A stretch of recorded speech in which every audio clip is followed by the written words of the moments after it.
Alright, apparently it's working now. So we are live on Exit 92. This is the big interviews with special with Bob Corritor and Black Cadillac Kings. Two different interviews.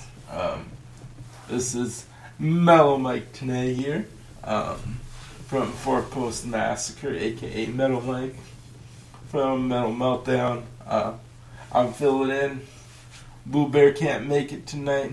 He's having some issues, so I will be filling in. We will get this rolling.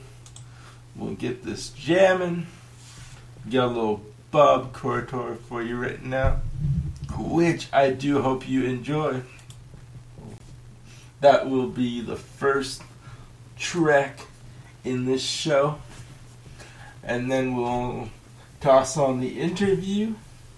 We'll get into some Cadillac Kings, maybe a track or two, and then we'll end it. After that, with a few more tracks, we'll see what else we're going to play. We might put in some extra tracks, give or take. We'll see what's in the files here. In all unsigned music we got. Anyways, so first up, we got Harmonica Watusi. We got Big Fat Mama. That's also coming up. And Snuff Dippin' Woman, which is with Dave Riley and Bob Corritor. So I hope you guys enjoy that. We'll toss that on, get the interview. After the interview, we'll get that Cadillac Kings rolling for you. So you guys just sit back and relax on Exit 92. And thank you for tuning in. So I'm going to get this posted everywhere. You guys enjoy. Peace.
Shout out to Mac Attack in chat with the big Dino Mac. Check him out on Exit 92 and on his own channel. Post this around, spread it. We got some more Bob Corritor for you coming up here. Peace. Enjoy.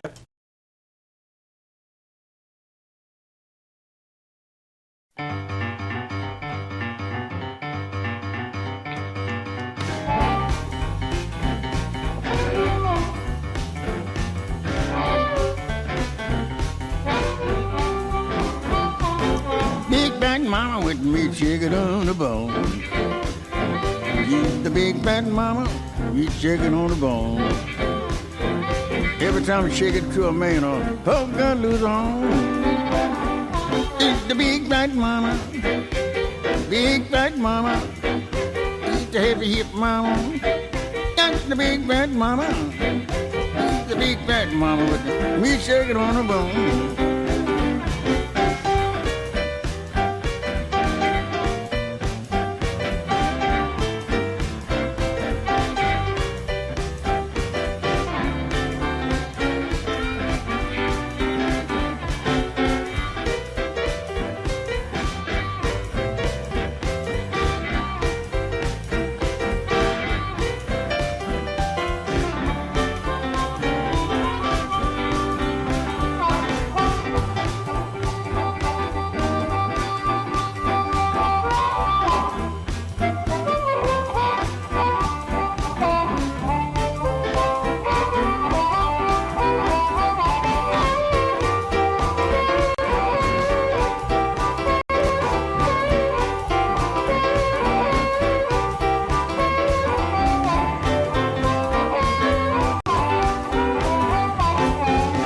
Mama with the meat chicken on the bone.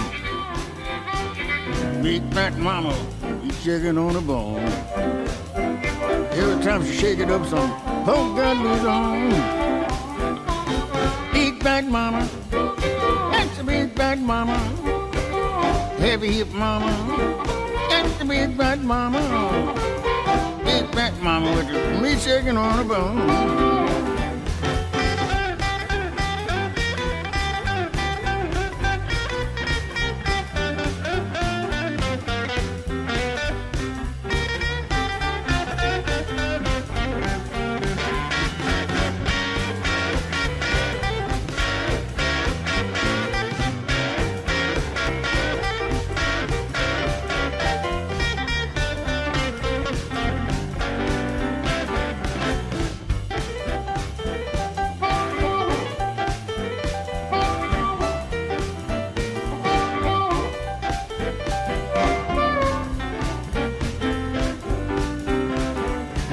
The big fat mama with the meat chicken on the bone.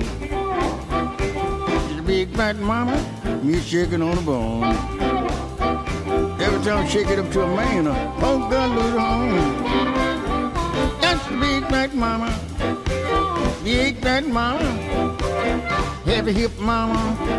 That's the big fat mama, the big fat mama with the meat chicken on the bone.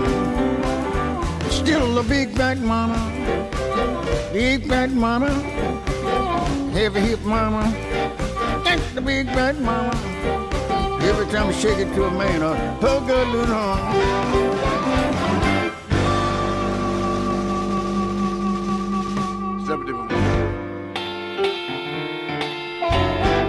Yeah, she when I cooked 6 bit.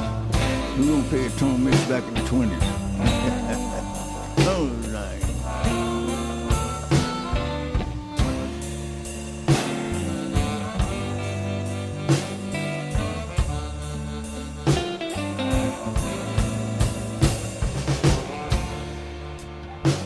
I got a snub dipping woman. Snub juice running all down her dress.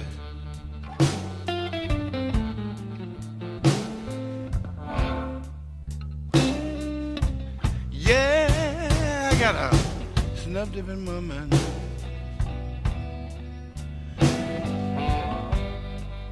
Snub juice running all down her chin.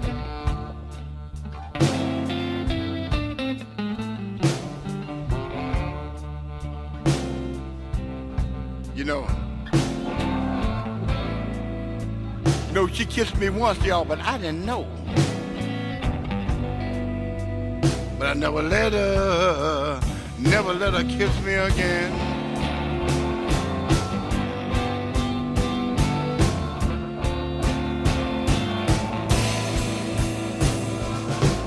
Take a look at yourself.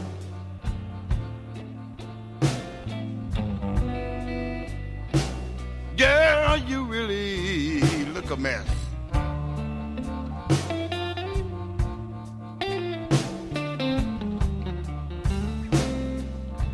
I said, take a look at yourself.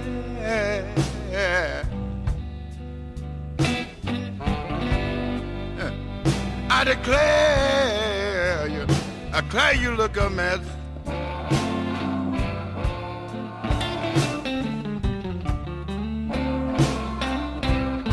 You see, I paid a lot of money for the clothes you're wearing, baby.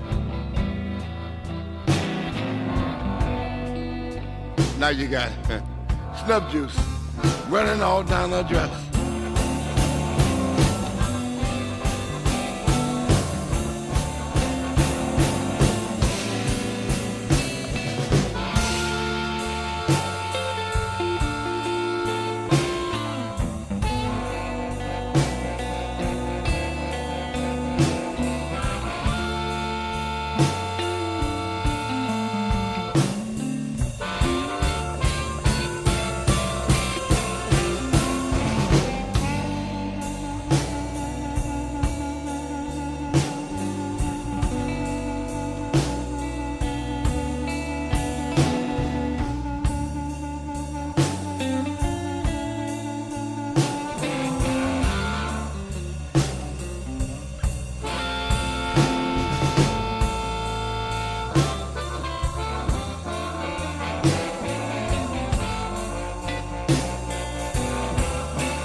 You're a real fine girl,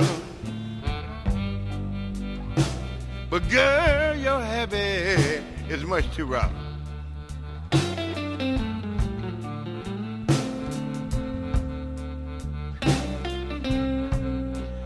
I said, you're a real fine girl,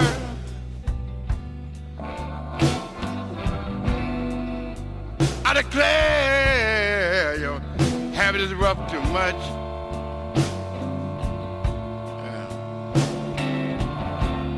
See, I'm gonna have to put you down, baby.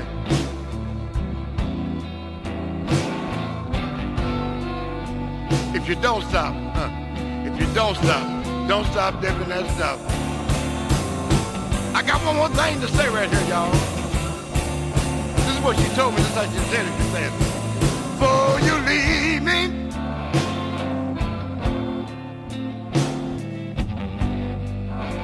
there's one thing I want you to know, yeah.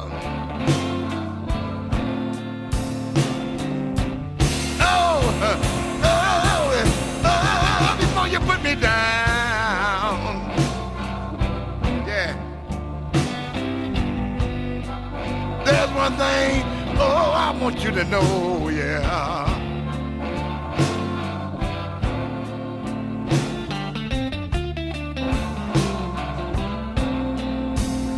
And how much I'm gonna miss you, baby.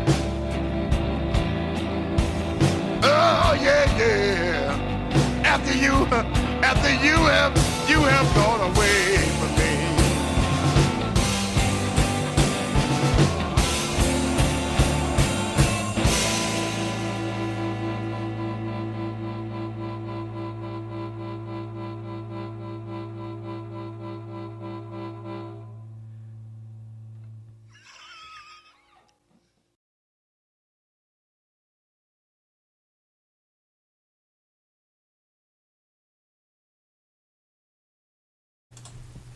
Alright, so looks like we got the interview coming up right now with Bob Corritor.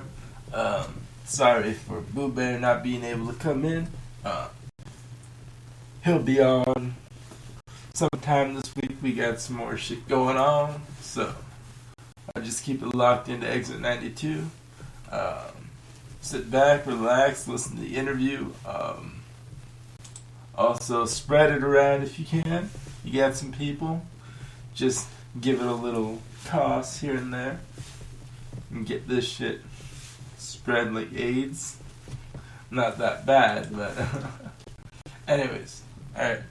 Here's the interview. We get some Black Cadillac Kings coming up after that. Then we got their interview. And then we'll probably just do a little unsigned Congress. Put some unsigned tracks on to go along with these. So, you guys just enjoy the show. Peace.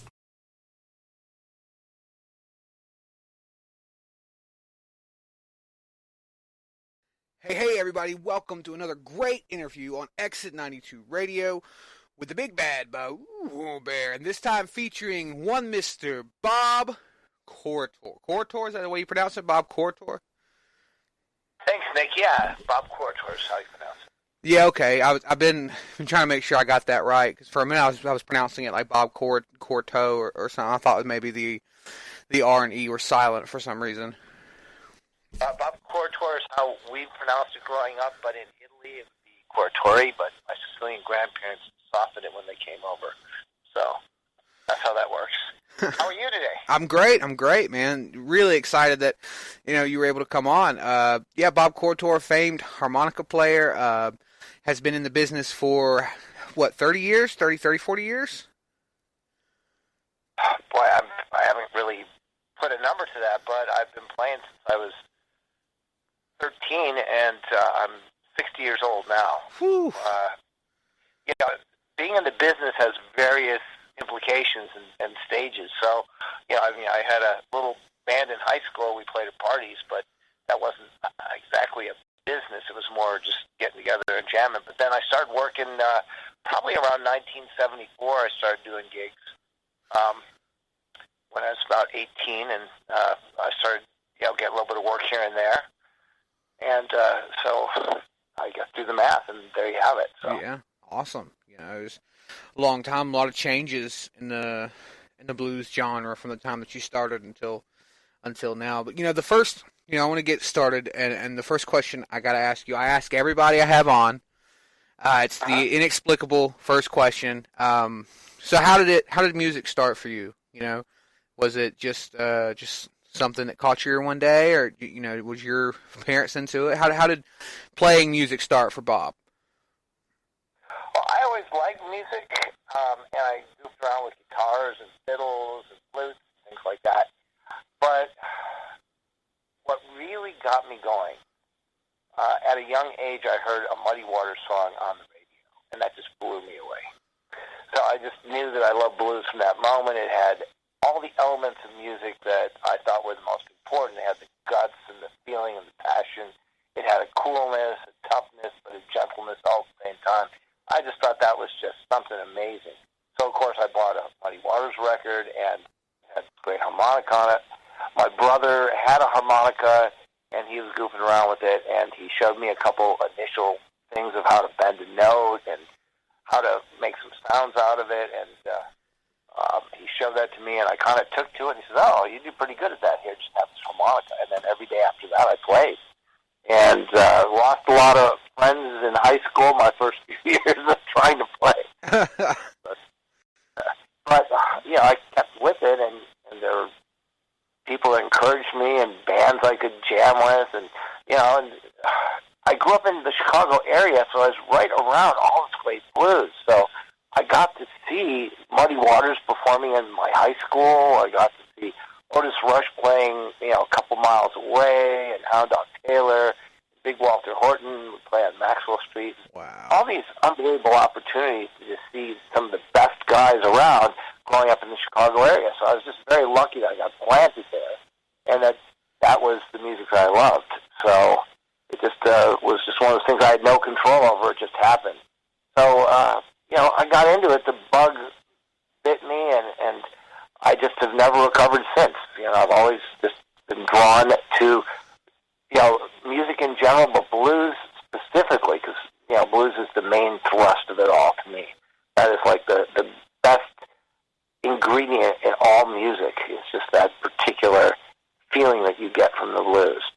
Yeah, you're not kidding. I mean, I can remember when I was 16. Well, I'd started playing a little younger. Like, I had listened to an old country song. I can't remember who it was by.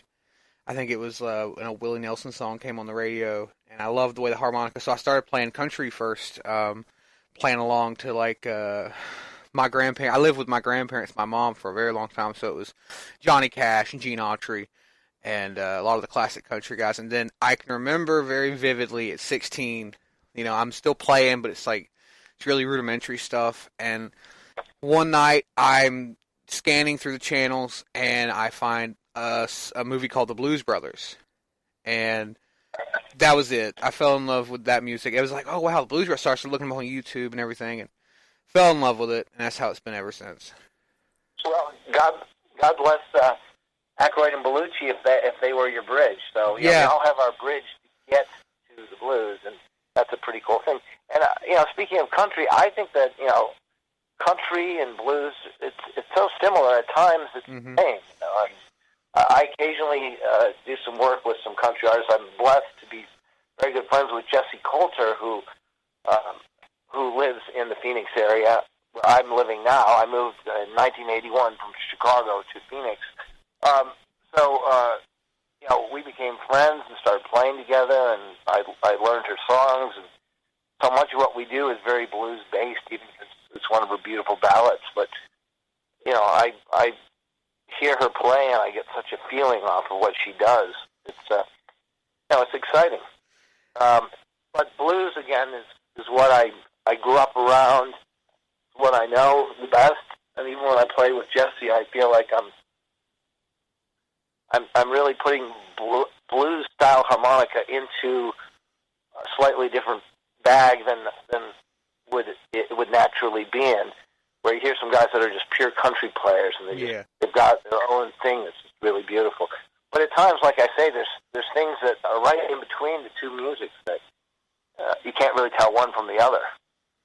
Well, one thing I've really loved about your playing so far, because up until about I don't ever try to lie. Up until about 3 months ago, I'm finding new blues musicians every day to listen to. And it all started, like I told you, off air with Jason Reese. And I came across you, and I fucking loved your sound and the tone. You get these real deep tones that are just, I don't know how you're doing it. Are you playing on a chromatica, or do you use the old 10 shot, the 10 counts? I use both. It just depends on the song and what's called for. I love it all. I mainly play the marine bands. Yeah, I've got an old wood reed marine band up there on my shelf. My grandmother's cousin was a harmonica player, and he was very good. He was a blues harmonica player, country blues, and I never got to meet him. He drowned when he was like 35. And when I started playing, she seen how much I loved it, and she told me that when I was responsible enough down the road, she'd give it to me. Well, unfortunately, when I was 16, 17 years old, she passed away. And my grandfather made sure to give it to me, and I played it for a very long time. But it is old. It's a harmonica from like the 70s, so I've got it. It's just up on a shelf. I've always planned on getting it refurbished. I love the marine band sound, but money-wise, I always end up with the Hohner diatonic starter kit. I buy like one of those every 2 months when I'm playing seriously, because I go through them so quickly. Nick, something that I have done recently is that, and there's probably one in every town. I can't tell you who's your local guy, but I've been using a guy that's been doing some harmonica repair, and it's really saved not only some finances of buying new harmonicas, but so much of the time when you're playing a harmonica, and the non-harmonica players may not be able to relate to this, but when you first buy a harmonica, the reeds and everything is a little bit on the stiff side, and so you work it in until it's more pliable. It's kind of worked in, and every person has a different shape of their mouth and different muscular particular structure, and so everybody breaks it in kind of to their own physicality. And so oftentimes, right at the point where you get it, the harmonica where it's just perfectly worked in, where it's completely flexible to your playing, it's very responsive. About at that time, sometimes a note will go out or it'll get stuck, and you go, oh. And in the past, I used to throw them out, but now I've been getting somebody to repair them, and so you get to keep, the worked-inness of a harmonica, and not lose that, and get to keep your friend, basically. So yeah, when you play with a harmonica and you just played all night and you got that sweet spot coming out of the harmonica, you hate to like say goodbye to that, because then you go through a whole other process of breaking another harmonica. Yeah, that can be a pain. Yeah, and this is something that we know very well as harmonica players. The average person might not be able to relate to that, but it's nice to be able to have a guy that can repair that for you. So that's been something that's been somewhat new. There's a guy in town that's a fine harmonica player, Lenny Malik, that has been my repair guy, and he comes over. He seems to get a kick out of me as a harmonica player, so as I'm testing his harmonica, as he's hanging out, checking that out, so that's kind of fun. Well, yeah, I'd get a kick out of it, man. You've been playing for as long as you have done as many albums as you have. I mean, you've worked with a lot of people. You've done your own stuff. What was your first real big break into doing this more seriously? Because you talk about having bands in high school and how you started playing when you were younger. But what was the first thought of, hey, maybe I should try doing this for a living, or just do it more professionally and start gigging and touring? I mean, when was that? What year was that? Let me give you kind of the collective story of that. I'll try and keep it short. But, of course, we had our high school band where we got together as an excuse for all of our friends to get together and throw a party, and, those were joyous times. I went to college at the University of Tulsa. I started doing some gigs over there. I was kind of a big fish in a small pond. I'd come back to Chicago. I'd get all these lessons, and I'd be able to put them on the bandstand right after that. And then after I graduated, I came back home. I stayed with my parents for a while, so I moved out. But I found myself, just every night out, it was over at a Chicago blues club. I got to see Howlin' Wolf. I got to see all these amazing artists, Junior Wells, Carrie Bell, Louis Myers, a lot of the lesser-known guys. Big Walter Horton was an every-week experience for me. Wow. That was just joyous. And a lot of the guys that knew Little Walter. So all of that, I was just a sponge. I collected as much information as possible. And then when I was 22, I did my first record production where I recorded a harmonica player that I envied very much named Little Willie Anderson. He was Little Walter's valet at a point. He played like the later style of Little Walter's late 50s, early 60s style.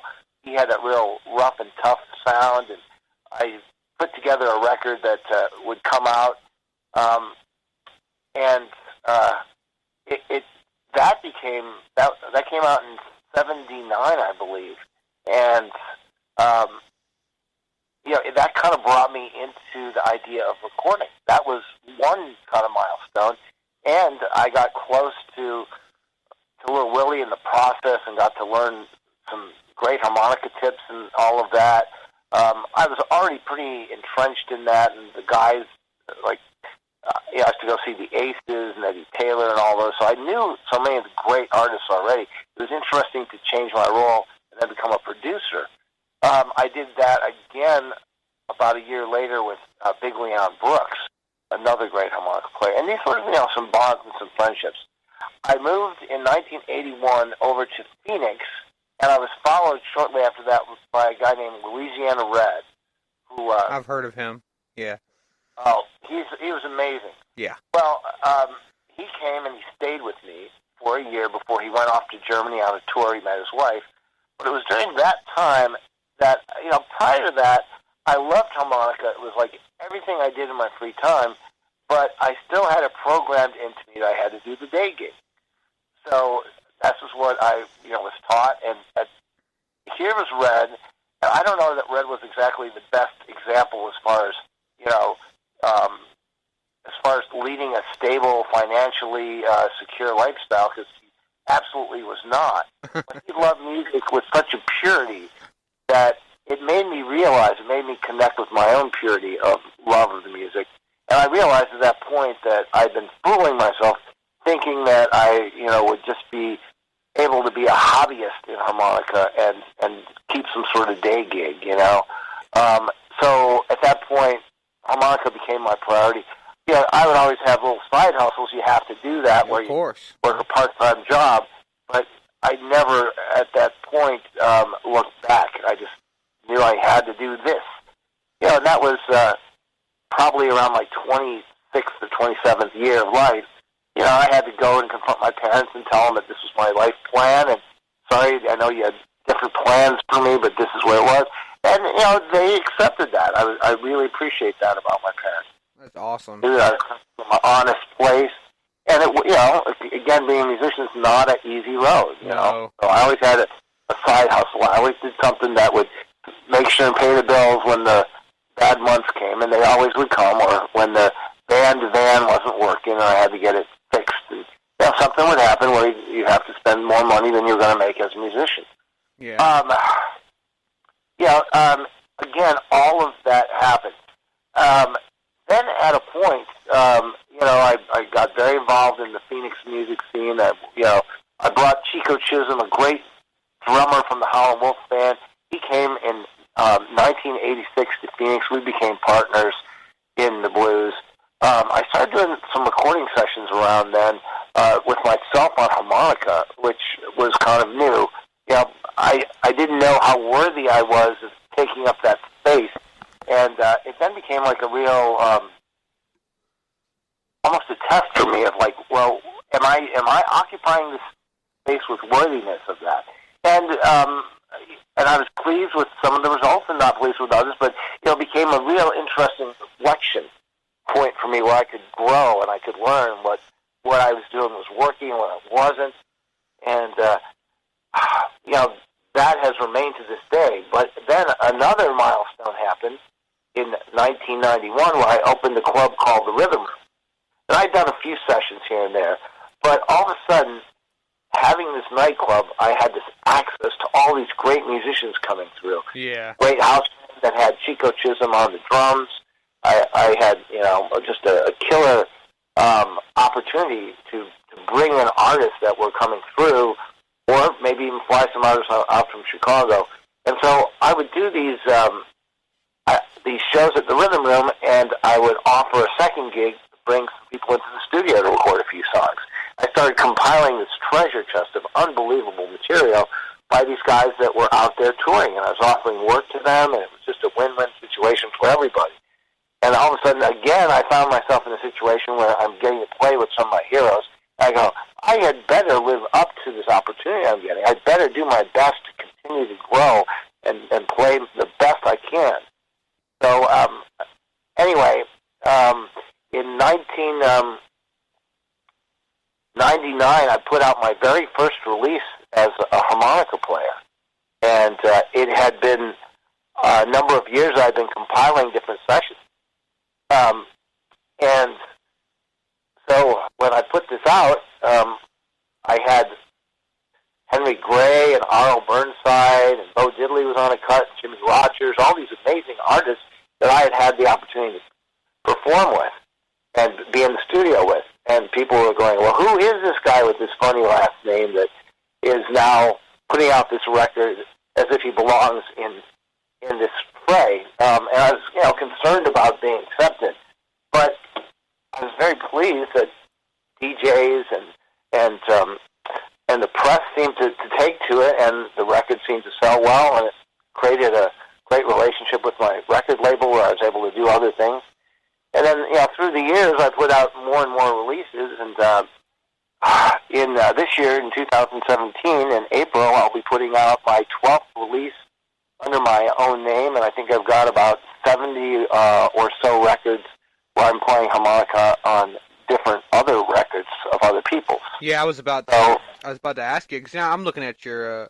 I pulled up before the interview. I pulled up a little information. I've been looking at your Wikipedia page and a few other things, and I was about to ask. You have been busy, even when you're not putting your own albums out. I mean, since from 1978, going to 82, and then after that, it's like almost every year you at least do 2 or 3 guest spots on different people's stuff, and I mean, that's busy all the way to 2000, and it's listed all the way to 2016, and that is busy stuff. It's great. In 2017, I guess the first guest release I have I'm playing harmonica on a track on Adriana Marie's record, which was produced by Duke Robillard. It's got the Room Full of Blues Horns, Al Copley, L.A. Jones on guitar, and Duke plays on some tracks, and Junior Watson. So, it's just a very proud release. I'm happy to be a small part of it. It's really more of like a swing horn record, but she did one down-home blues, and she called for me to be there and play harmonica with it, and I'm really proud of that. And, it was just a beautiful studio. It was a great honor to be on a record produced by Duke Robillard, and Adriana is, just an amazingly charismatic and sweet voice singer, and it's going to be a very cool release. It'll be called Kingdom of Swing. What was her name exactly? Adriana Marie. Adriana Marie. Okay, I it sounds familiar. I probably have listened to some of her stuff before. Yeah, and I also have to mention that I'm very proud to be a Delta Groove recording artist. And the record that I'll have with John Primer out in April, that'll be my 7th release on that record label. Since I've been on that record label, they've put out 1 album a year, and with a very strong solidarity going on. I just feel very connected with that record label. They're very much behind me, and I work very hard to try and do a good job as far as bandstand sales and marketing and all the things that we can do as an artist to help our record labels. So anyway, that's been a very positive experience. So how hard was that, after you decided to get into this seriously, taking the time and hitting the pavement like you were? How hard was it to get signed? Because I know when I was trying very seriously for a few years, it was every week going to the local Dollar General, coming back home, ripping my what I called an EP that was self-produced and everything onto CDs and sending them to various record labels across the country and even into Canada. And I got a few replies, mostly a few positive, a few negative. And I mean, did you have any when you first really got into it? Was it hard to get into a label like Delta Groove, or was it relatively easy? Well, Delta Groove was a later record label. My first record label was High Tone Records, which is a very proud record label. It's no longer in existence, but that was a record label that put out the first records by Robert Cray and Joe Louis Walker. They had a great roots thing with people like Joe Ely, and tremendous record label, really an Americana record label. But I was lucky to get on that particular record label, and the people who owned it, Bruce Bromberg and Larry Slovin, real music lovers, and I submitted that record, All Star Blues Sessions, and they loved the record, and they put it out. They didn't know me as an artist, but they just really enjoyed it. Of course, the special guests will probably be, the attraction. But the thing about it is that I already had a lot of experience as a record producer. I knew what I wanted to get out of records. I was pretty good at being able to get that out. I also worked with a guy named Clark Rigsby, who has been essential to my formula because he's a great engineer and he gets the sounds that I want. And so that's been a very powerful and positive thing. So I got on that record label. But, Nick, the thing I have to say is that I sent that out to a lot of different labels. And all my Chicago cohorts, the people I grew up with, they still looked at me like I was the kid, They remember me as the guy that was going to the blues shows. They remember me as the guy that was producing records. And they had put me in a box that didn't include trying to get my name out there as an artist. So I found that all those people, I really like this, but I don't think you can really do anything with it. It's really good record musically, but they didn't see me as a sellable commodity. And now when you're talking about signing with a record label, that's kind of what you're looking at. You're trying to, the label's going to look at, well, is this going to sell records? Is this going to bring attention to the record label? How will this work? And the people that knew me so well from just being the guy that was a student of the blues, hanging out at the clubs, they weren't ready to see me in the next phase of it. So I had to go almost away from Chicago to this great West Coast label to find the acceptance. And then, of course, once that happened, I built a following. I went to Europe at a point in the early 2000s, and I started getting a very wonderful following over there. People in Europe, France in particular, really seemed to hold me up to high regard and make a big deal about me as an artist. I had opportunities that I'm very humbled by. I just am like, wow. And again, while all this is happening, my main thing is, am I worthy of this opportunity? Can I live up to the opportunity that I've been blessed with? So that's always important to me. And I try and keep growing as an artist. And I try and have more to offer every time that I'm in front of an audience or behind a microphone in a recording studio. All of that's really important. I think no matter what, we're always going to be students of this music for our whole life. And if we ever think we know it all, then we might as well just give it up. There's no reason. But I strive every day to learn a little bit more. Constantly learning new repertoires of different songs, of different artists that I have the assignment of working with. They have a record. I need to learn all the songs on it, be able to hit those on the bandstand. All of that it's a discipline. It's a feel thing. It's all of the things, all the above. But within all of that, if you have a good work ethic and if you are feeling this music, hopefully the outcome is one that the audience will embrace. And we try and give our heart through our music, and the audience sometimes will take that and behold that and give it back, and that's when it's great. And the other role that I feel I have, sometimes I'm able to help some people along through my efforts. I've worked with a guy named Henry Gray, who is truly the star. He's just turned 92 years old. And, yeah, you were talking about that. Yeah. We've been working there, and through his clout and through my ability to be able to help promote him and organize shows around him and all this, it's just been this wonderful combination.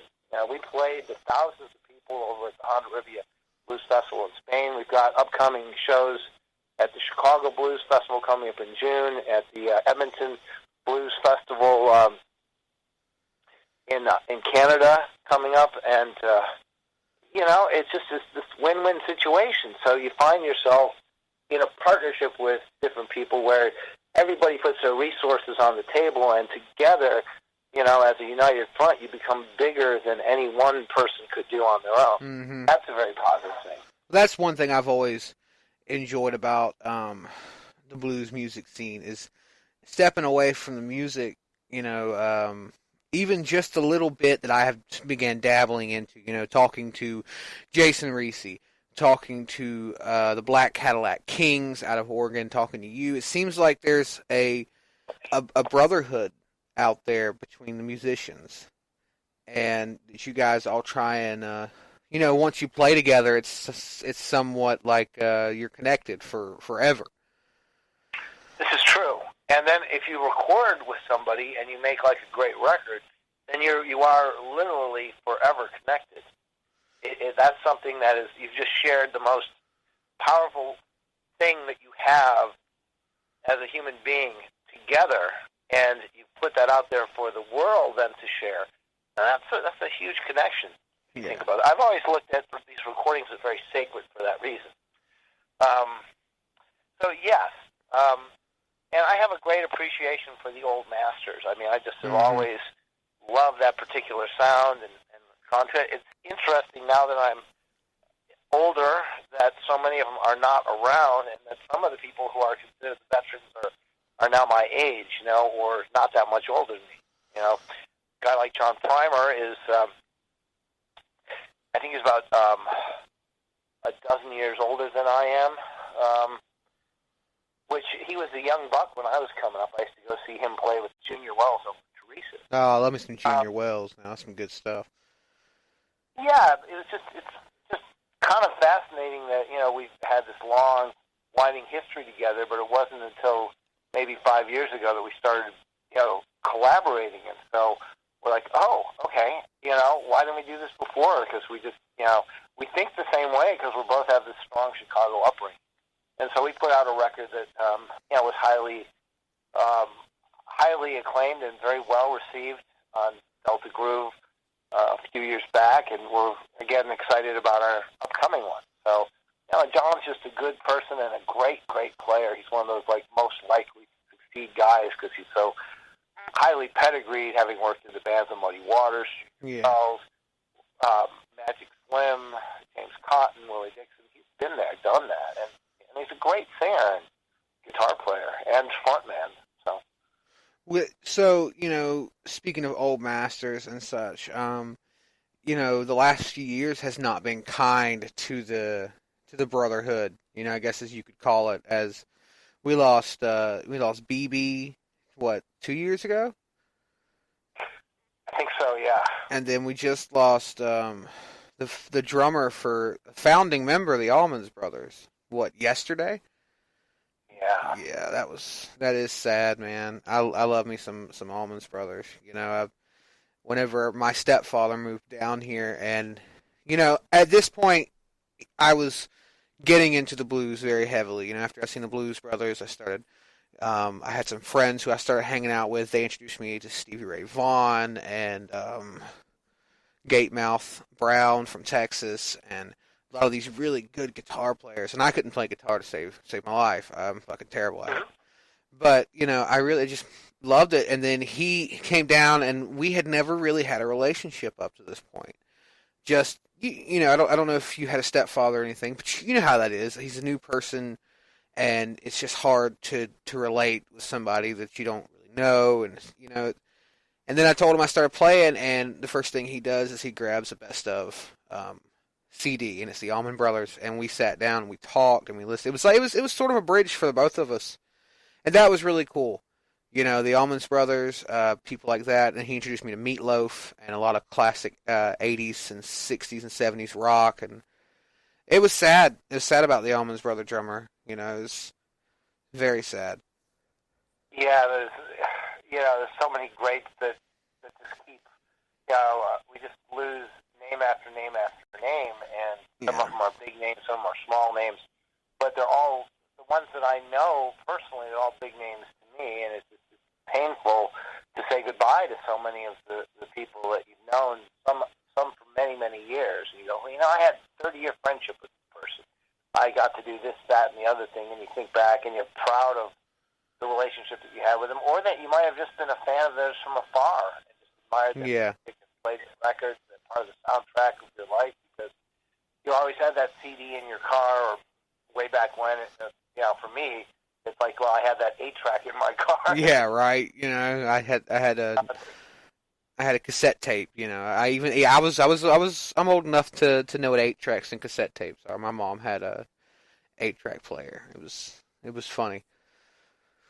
Yeah, it was funny. Those things were a terrible medium, because you'd be in the middle of a song and it would fade out to go to the next track. You know. Oh, that's I've never listened to one, so that's terrible. Though I didn't realize. Yeah, you're listening to Albert King, and that's how that goes. Oh my God.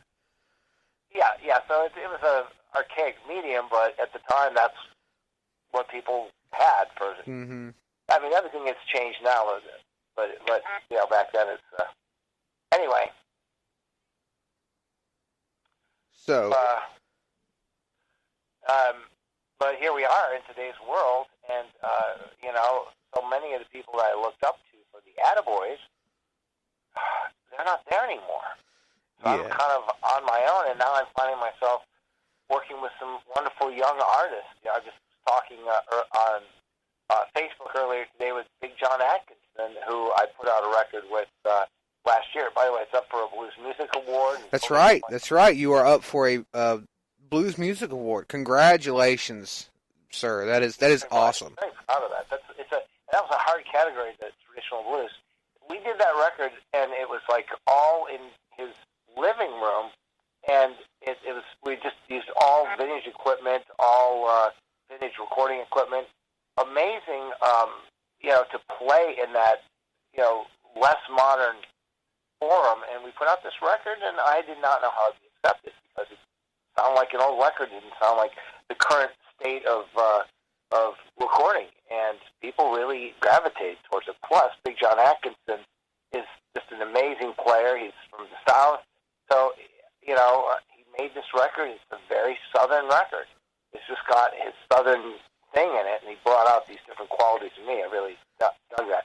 But I think I got sidetracked. I may have lost my train of thought there. You're fine.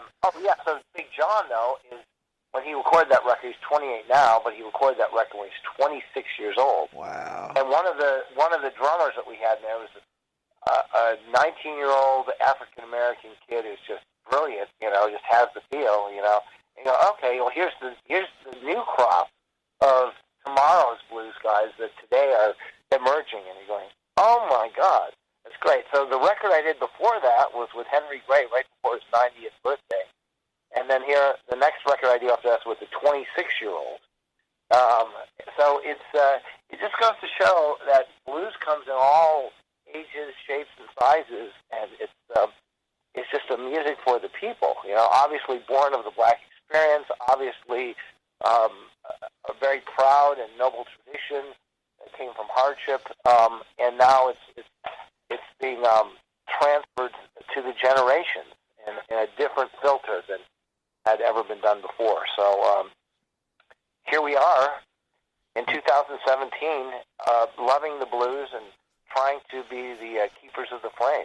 Well, it seems like, the musical genre, the genre of blues has been making a comeback for, I'd say, the last 5 or 6 years. Because I can remember, when I was a bit younger and I was really getting into serious playing, I was playing out with bands.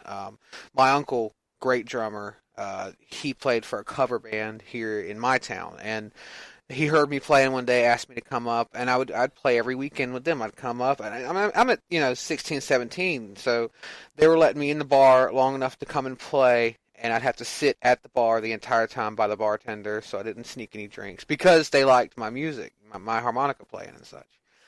And I can remember it just seemed like around that time I started seeing more and more of the blues musicians in my town popping up. I started getting connected with more and more guys who were a little older, some younger.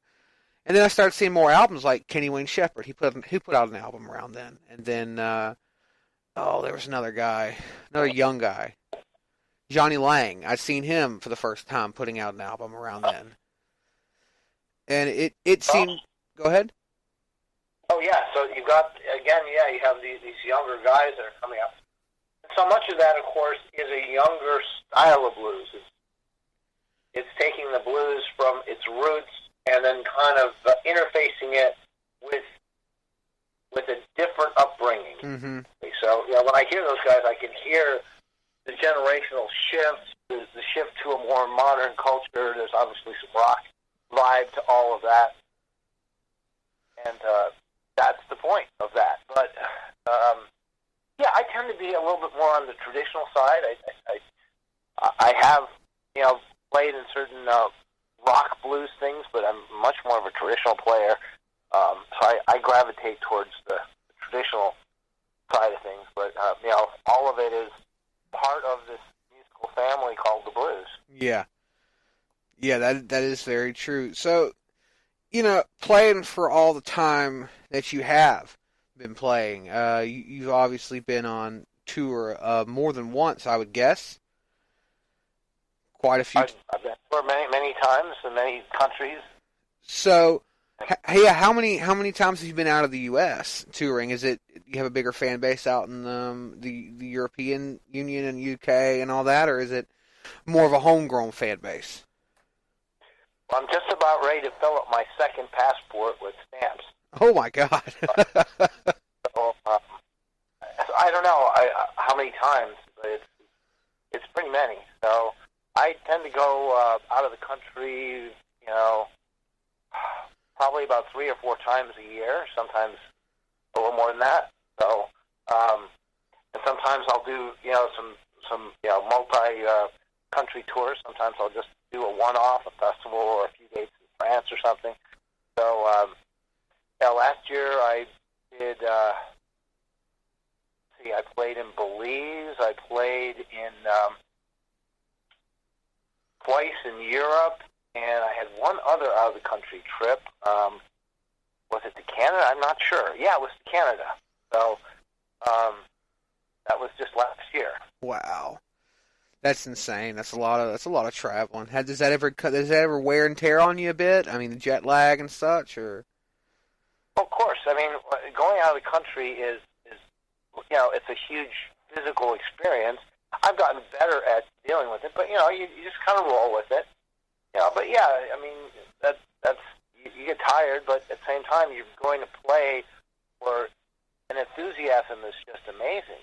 So I'm so touched all the time if I go to another country and then I'm at the autograph table and somebody will come up and they'll have in a neat little package all of the CD covers of like 20 different albums that I have some sort of relationship as somebody who produced it or played on it or my own records, and they'll go and they'll have me sign each of the covers. Oh man! And I'm like going, wow! I mean, how gratifying is that? You're going, wow, you got the whole collection here. This is amazing.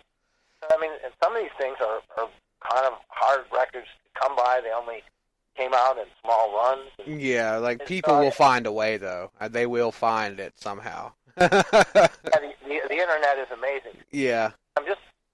I'm so touched that I can put out something that's going to reach such faraway places, and I think my record label for that, obviously, and all the record labels that have put out music that I've been a part of, and I'm just amazed by all that. That's like the best compliment in the world that you could ever have. So, I can imagine. I mean, that would be an awesome compliment if I've only got like one EP cover album that I've put together, but even if I got to a point, where I was up there enough to give autographs, I would probably be touched as well. That's. Well, Nick, I hope you're going to send me your EP. Because I want to hear it. I've thought about it, but I don't. It's hard to send it to people. No excuses. You got to send it to me. Sorry, I'm not going to take any excuses. I'll try and link you after the show today. After I get done with this, I might try and link you. I've thought about it. I definitely like getting critique. But I worry, because as a musician, you understand just as well as I do. You worry about that. Oh, is this part, shitty? Is the audio good? Especially when you don't have the cash to put together a quality recording, device. Because everything I've ever recorded off of has either been A, my laptop when I have my laptop, or B, a tablet. And sometimes it's good, sometimes it's bad. Yeah. Let me give you a little bit of reassurance. As soon as you make a record, it doesn't matter at what level, it doesn't matter if it's the best thing ever done, it's immediately obsolete once you hear it because your mind keeps growing from that point forward. Yeah. And if you were to redo it again, you would have done it a slightly different way based on the development of doing it a second time. So, you see what I'm saying? Yeah. All you're doing is you're taking a snapshot of that moment, and that's where it's at. And you obviously try and hold it to a high quality because this is going out there and interfacing with the world. You want it to be great. But again, I'm just letting you know that you're never done. You're never done. Yeah, no, you never are. I mean, he's definitely right about that. So, speaking of touring, and all that. Is there ever going to be a time? Have you been to Florida, or are you coming to Florida at all? Because that's where I'm from. I'm here in northeastern Florida, right north of Jacksonville. I would love to come back to Florida. I played at the Branfordville Blues Club in Tallahassee a couple years back. I really had a great time over there. It was very cool to see the Spanish moss and the things that are characteristic of your part of the country. I once was invited to a festival with the Delta Group Harp Blast, but I had another festival in Finland at the same time, so I was unable to make that one. But I appreciated the invitation. It would have been fun. I just couldn't. It was just a conflict of scheduling at that time. So I would love to come back to Florida anytime that they'll have me. So I'm simply an email away. Yeah, you should look into the Spring Into the Blues Festival. I don't know how they do their booking or anything like that, but I know that's coming up in the coming months, near the spring, and maybe you could look into it someday. Because if you ever make it down, we got to jam at least once. I got to get with you to jam. Oh yeah. Because I'd love to make it down, and if you connect me up with some contact information, I'll send them a blast, email blast, and see what they might have to say. It'd be nice to visit with you out there in your home stretch. I know I've got some friends and some fans in that part of the country, and I'd love to be able to play for them. So I'm sure I know. I mean, I haven't got to talk to them because it's been so long.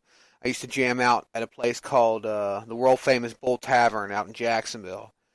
And a lot of great musicians down there. I used to play every Sunday. There was this harmonica player, and he was an older guy. He was so good. I learned so much that summer.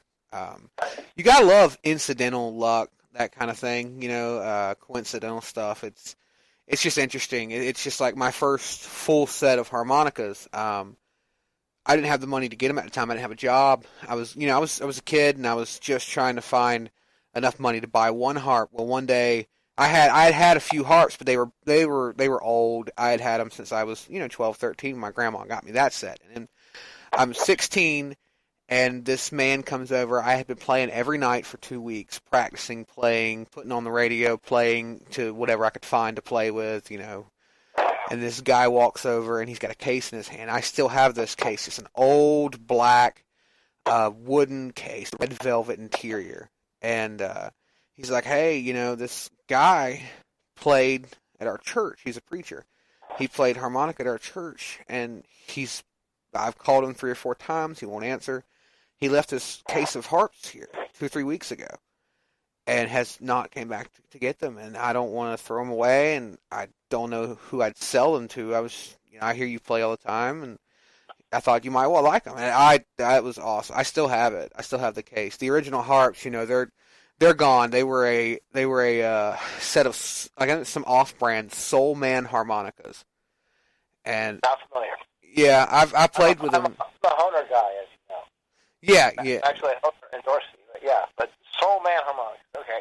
Yeah, that's what it was called. It was some off-brand Soul Man harps, and I had those for, I'd say, 2 or 3 years before they finally all were gone, and I bought another set. And every time I buy a set, I just keep the case. It's in dire need of repair. I'm going to take it and mess around with it one day and fix it because the locks are gone, and it's not a very big case. It'll fit just your straight 7 in it, and that's it. But it's that coincidental stuff. I guess that's why I've continued to play. It's because of stuff like that. I've met people like you, for instance, and talk to you, and it's just I love playing, and it's interesting how you get that coincidental stuff, isn't it? So, we are blessed to be able to have a life where we love our music, and we get to interface with the world because of that. Yeah. So, you have your BMA coming up, your possible award. Now, I think, did you mention that you do have a tour coming up, or was that just the album release that you were talking about? I've got a few things. I'll be doing some dates in Northern California with Big John Atkinson coming up in March. Then I'll be in Memphis in May I'll be doing some dates from there, and probably I'm working on a date in Clarksdale while I'm up there. And then I'm playing at Chicago Blues Festival in June, and then that very same weekend I'm doing a date with Henry Gray on the Friday, and then on Saturday I'm flying out to the Billtown Blues Festival in Pennsylvania, and I'm playing with Bob Margola and Bob Strozier. So we have a little outfit we call the Bobs of the Blues, which that's seems to be people seem to be enjoying that when we get together. It's always a fun time. the three Bobs. Yeah. Yeah, and then I'm playing in Edmonton, Canada, in August, and I've got a few other tours that are tentative. A couple of the things that I'm looking at in Europe that have not been solidified, but but Edmonton is going to be a good thing. We've got Big John Atkinson, Henry Gray, and Billy Boy Arnold. So we'll do a 3-part show. We'll end with Billy Boy Arnold, and then we're going to do a nice encore with all of us at the end. So it was nice to be able to incorporate that great master into our show, and I think that'll be a really fun little house party set that we'll do for the folks in Canada. So excited about all that. Yeah, it sounds like it. Make sure everybody out there listening to, if you're in that area, the 2 areas you mentioned, North California, Edmonton, Canada, because we have some listeners out there. Definitely go out and check them out live. I would love to see you live one day. That's the plan. I got a few people, Jason Reese, a few other bands. I'd love to see live. That's the plan. I've never got to see a blues show live. I've been to a few live shows, but I've unfortunately never had the chance. The closest I ever came was BB when he was still alive. I got close to coming out, but I just did not have the money for the ticket. I'm sorry to hear that. Yeah. Well, I've been, if ever you're in Phoenix too, we've got the Rhythm Room, and we have blues all the time over there. So that's a great place to hear me play too, because it's my home base.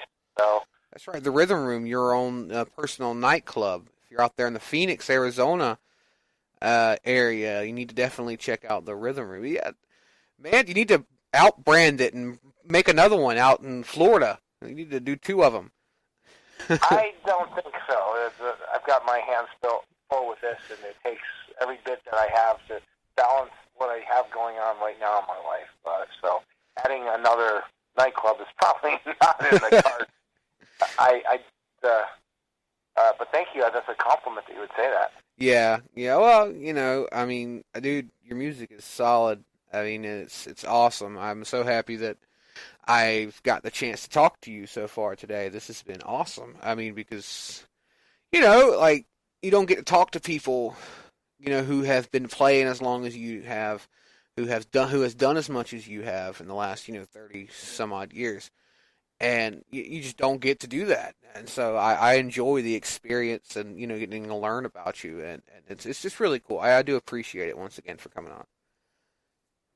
Well, thank you, Nick, and it's been my pleasure. It's my honor to be, involved in this music, and I am pleased that you would take the interest and time to contact me, and I hope I've given you a good interview. Oh, yeah. I mean, beyond awesome. I mean, really good. And so, before we get out of here, because we're hitting the hour mark, and usually I try and cut them off at an hour, so do you have any interesting stories from the road? Because, we talked about your touring and, you being all over the place, filling up, almost filling up your second passport. Have you ever had any interesting, nights in those weird hotels, or any crazy fans, stalking you at hotels or anything crazy like that? Usually not. I think a lot of times people think that when you're on the road, it's like some big, party like that, but when you're really on the road, you're concentrating totally on your performance. So I can give you some just beautiful, heartfelt stories. I mean, anything, yeah, road stories. I mean, I love hearing you guys' road stories. It's some good stuff. Yeah, I mean, there's always, just the kind of crazy, some of the stuff you couldn't say on the air. Good.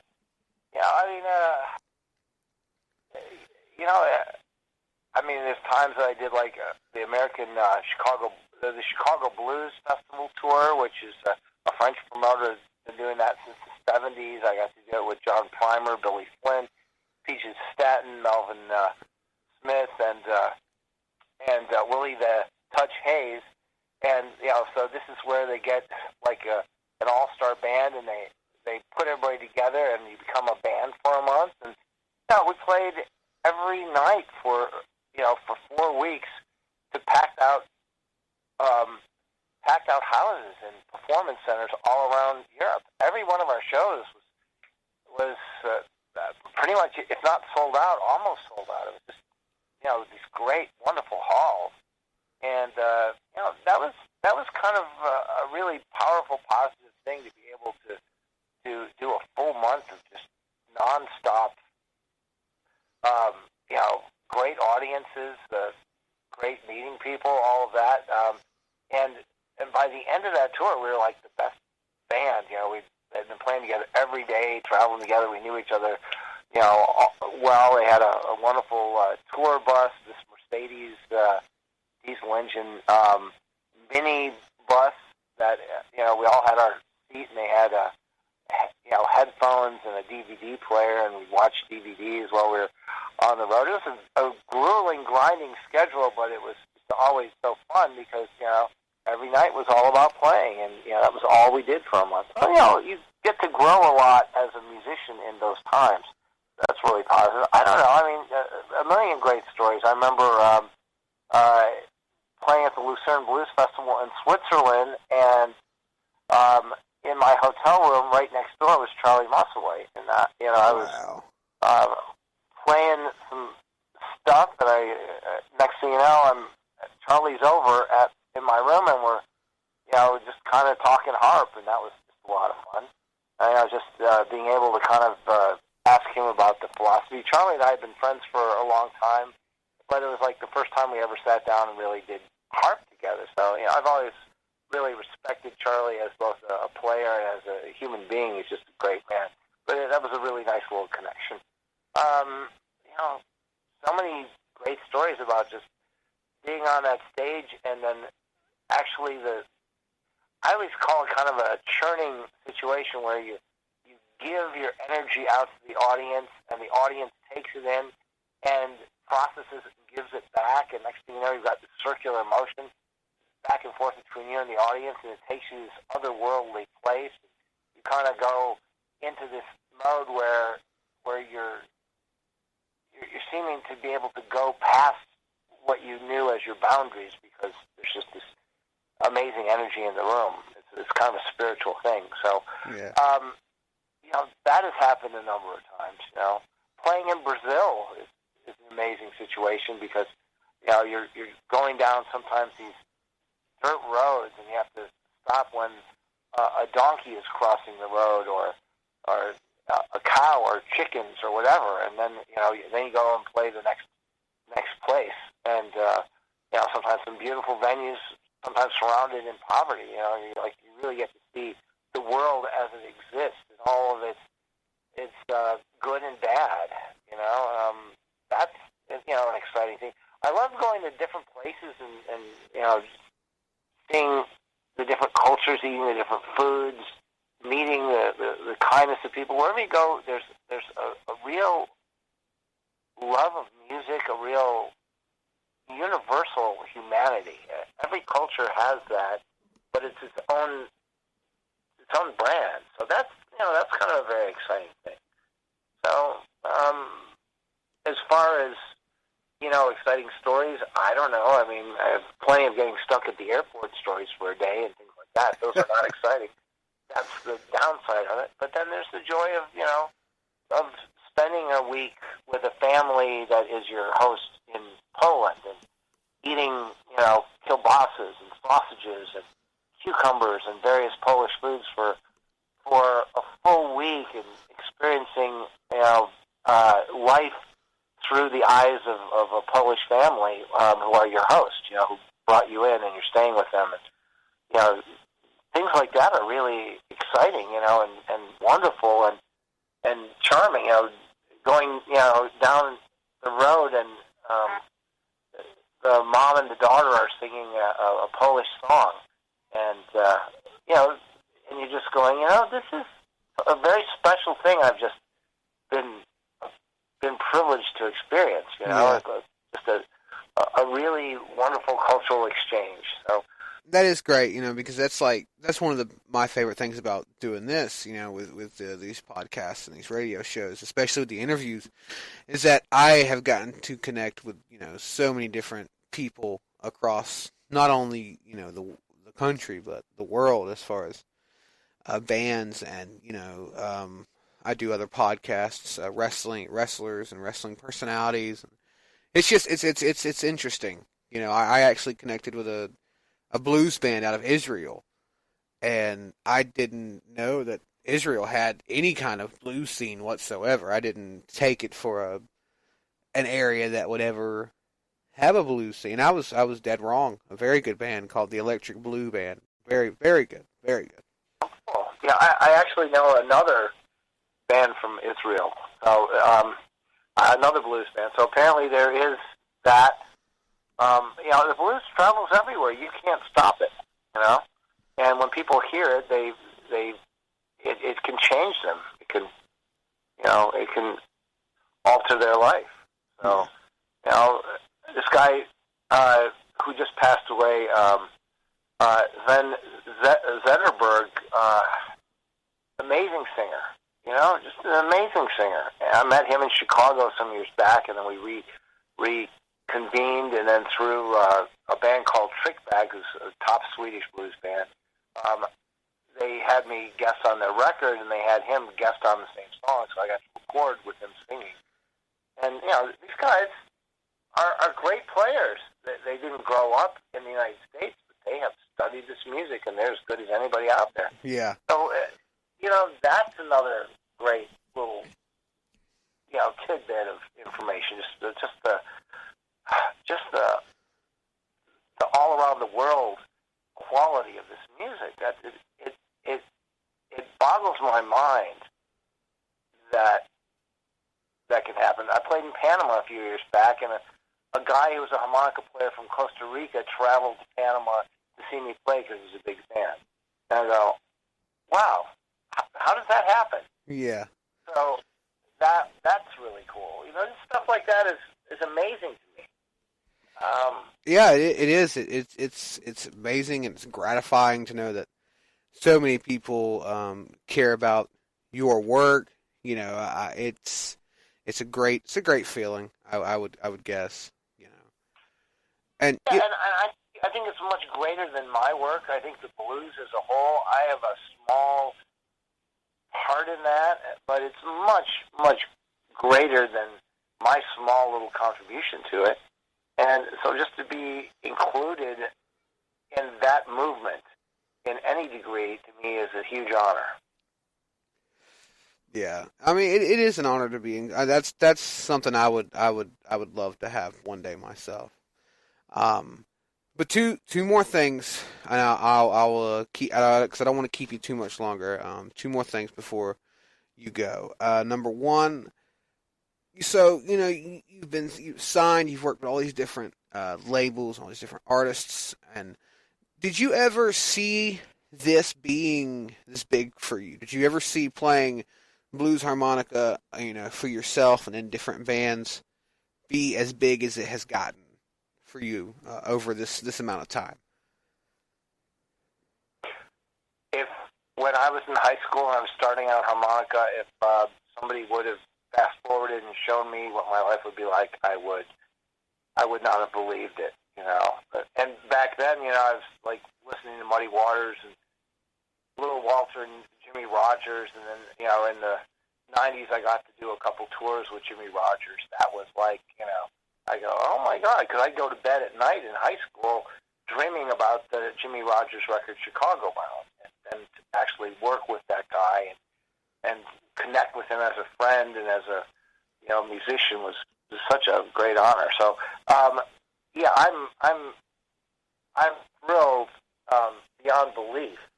But also, like I said before, being at this point of being able to occupy the space of making records and being on a stage, I really am trying to look at that as both a privilege and a responsibility.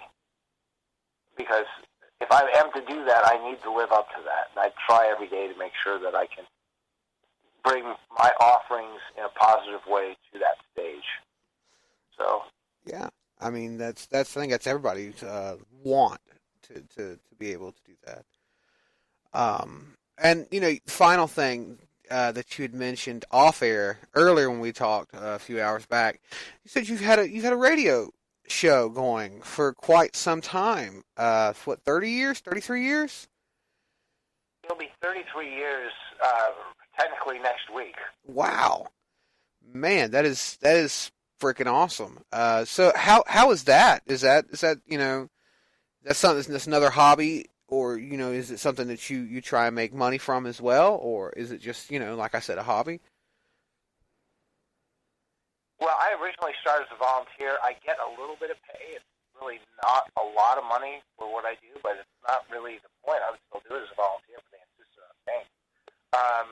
I just enjoy that I have the forum of a 5-hour radio show. Then I've got a worldwide audience. I've got a Phoenix audience mainly because we're aired on the radio there, but through the world of online magic, people can access it by going to the website, which is, if you don't mind me dropping this. Oh, go ahead. KJZZ.org. Sunday nights, Standard Mountain Time, 6 to 11. You can hear it real time. And so I host that radio show. And it's a forum for me to play a lot of the vintage music that I love. It's a very vintage music-based show. And I've got a huge record collection. It takes up my entire house, basically. And I'm able to just share all these wonderful, great vintage tracks, many of them very obscure. And I got people that listen from all parts of the world and send me wonderful emails about what they enjoy about the show. So it's really a great thing. Plus, I have 5 hours a week, and sometimes I have to pre-record if I'm going to be out of town. Yeah. There's been some years where if I'm home, I'm pre-recording, and then if I'm not home, I'm out on the road. But there's times during that time that I do that, I get to play all this music I love, and I'm reminded on a weekly basis of just how much I love that music. So I'll do sets of Chicago blues by the Masters. I'll do sometimes a set of harmonica blues. Then I'll look at different record labels in different regions. Sometimes it'll be Memphis or New Orleans R&B or Texas country blues or Texas uptown big guitars or the jazz side of blues. Sometimes I'll play some of the early soul music that has one foot in blues and one foot in soul.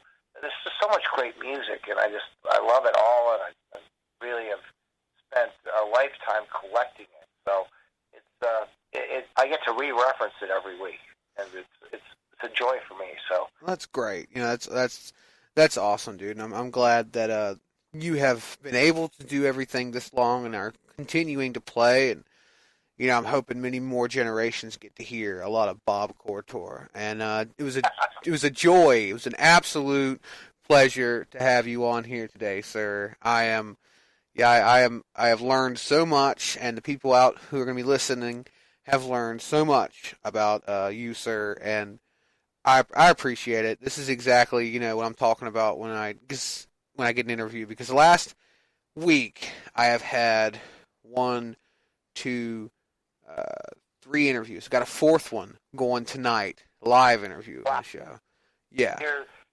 Thank you for your part of really promoting this music, because it takes a village. It takes Nick, and it takes Bob, and it takes Delta Groove, and it takes the Blues Foundation, and it takes the different festivals and clubs and the blues societies and the blues fans and the record buyers and it takes the whole package to keep this thing going. Yes, it does. Thank God we've got this wonderful, connected, community that wherever you go, you can find people that love blues. Yeah, and it's great that we have the capability of communicating because, I mean, even 30 years ago, this interview would have never happened unless I was in Phoenix or you were in Florida. And, it's great that we have the ability to do something like this. So I appreciate it, man. Thanks for coming on. We're going to throw a track or two up of Bob before we call it. And, Bob, if you want to stay on the phone for just a second so I can talk to you off air, I was going to ask you about how to get some of your albums. That'd be great. Yeah. So, you guys, thanks for tuning in, and you can check out Bob Corritor on Facebook. He's got songs on YouTube. You can always, forever and ever, you'll be able to check him out here on Exit 92 Radio, that's for sure. And, thanks for tuning in.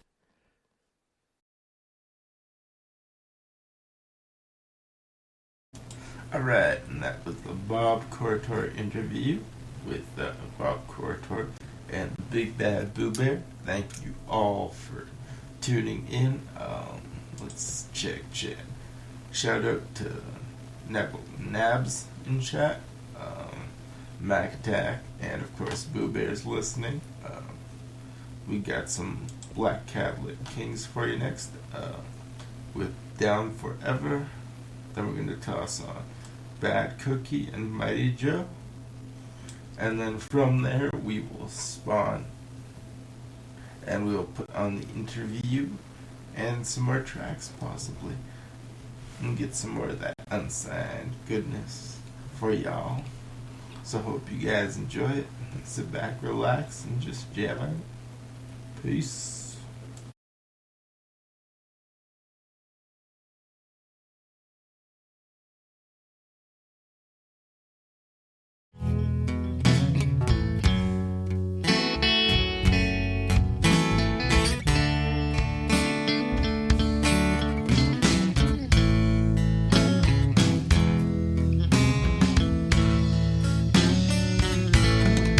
Tortured soul, well, it's torturing mine.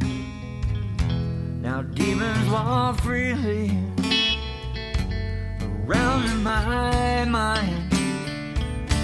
Yeah, I'm down for love, I'm down today, I'm down forever. Your heavy heart that you carry around, and I tried to help you, but it's pulling me down. Yeah, but I'm down for love, I'm down today, I'm down forever. Well, there's no place to hide unless you close your eyes, and I know how to find you. Well, there's no place to run, and it burns like the sun, and it's always right there behind you. I'm down for love, I'm down today, I'm down forever. Forever.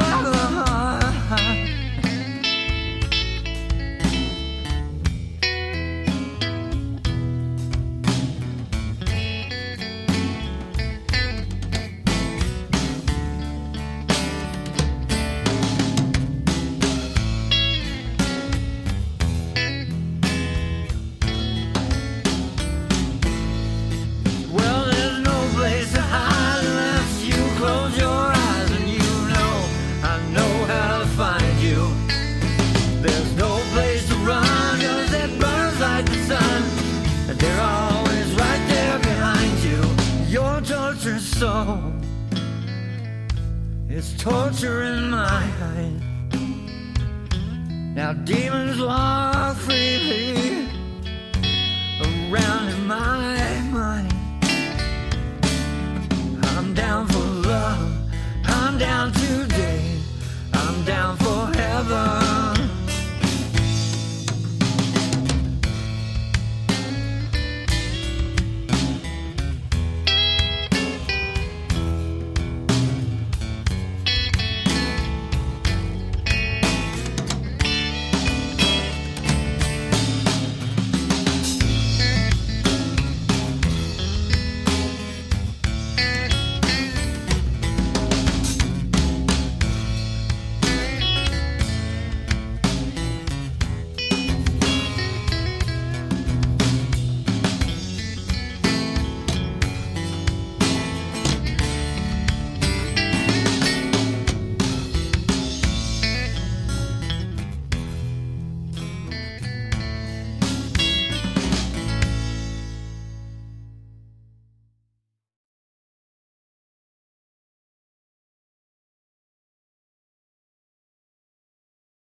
Alright, sorry about that little mishap there. My player was on auto, and it was switching back and forth, sliding the bar for the volume. And I just put this track on, Bad Cookie, on its own, instead of through the autoplay. So it kind of didn't move over. Anyways, moving along. Here you guys go.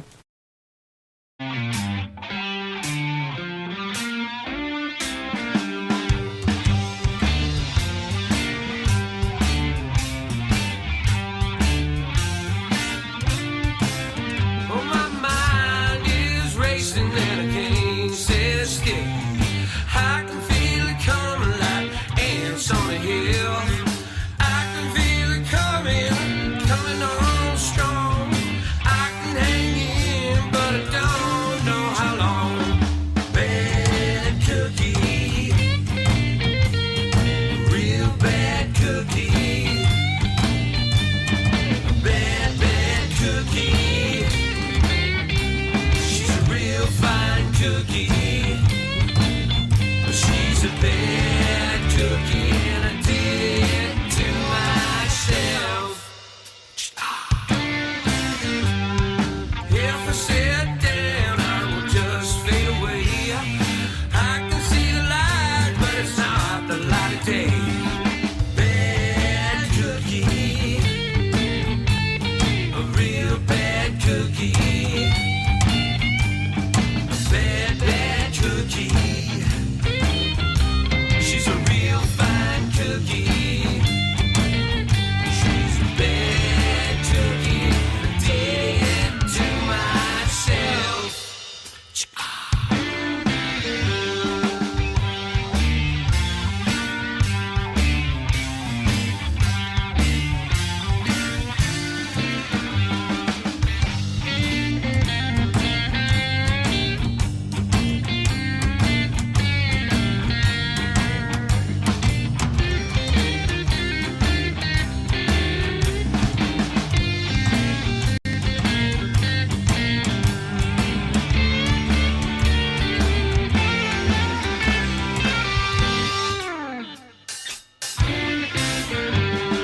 If you won't go, but you better not leave here. Just kick back and watch the beaver. Bad cookie, a real bad cookie. Bad cookie. She's a real fine cookie. She's a bad cookie. I did it to myself. Bad cookie. Real bad cookie. Bad cookie. She's a real fine cookie. She's a bad cookie. I did it to myself.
Alright, guys, here we go. Hope you enjoy it. Interview with the Black Cadillac Kings. And stick around. We'll maybe toss on another track or two from the Kings and from Mr. Bob. So, you guys just sit back and relax. Peace. And enjoy the show. Thanks for tuning in to Exit 92. Welcome to another great interview here on Exit 92 Radio with the Big Bad Boo Bear and the Black Cadillac Kings. Hey, how you doing, Boo Bear? We're here in Oregon. Oregon. I've never been to Oregon. Is it nice up there? Well, it's a beautiful, beautiful state. We have snow right now. The roads are clear. It gets icy, but this is the best state, man. Got the best water. Best music, best girls, best dogs, best horses, best everything. Well, we got the best beaches. Florida has the best beaches. I have to say, Florida has better beaches. You do have best beaches, anyway.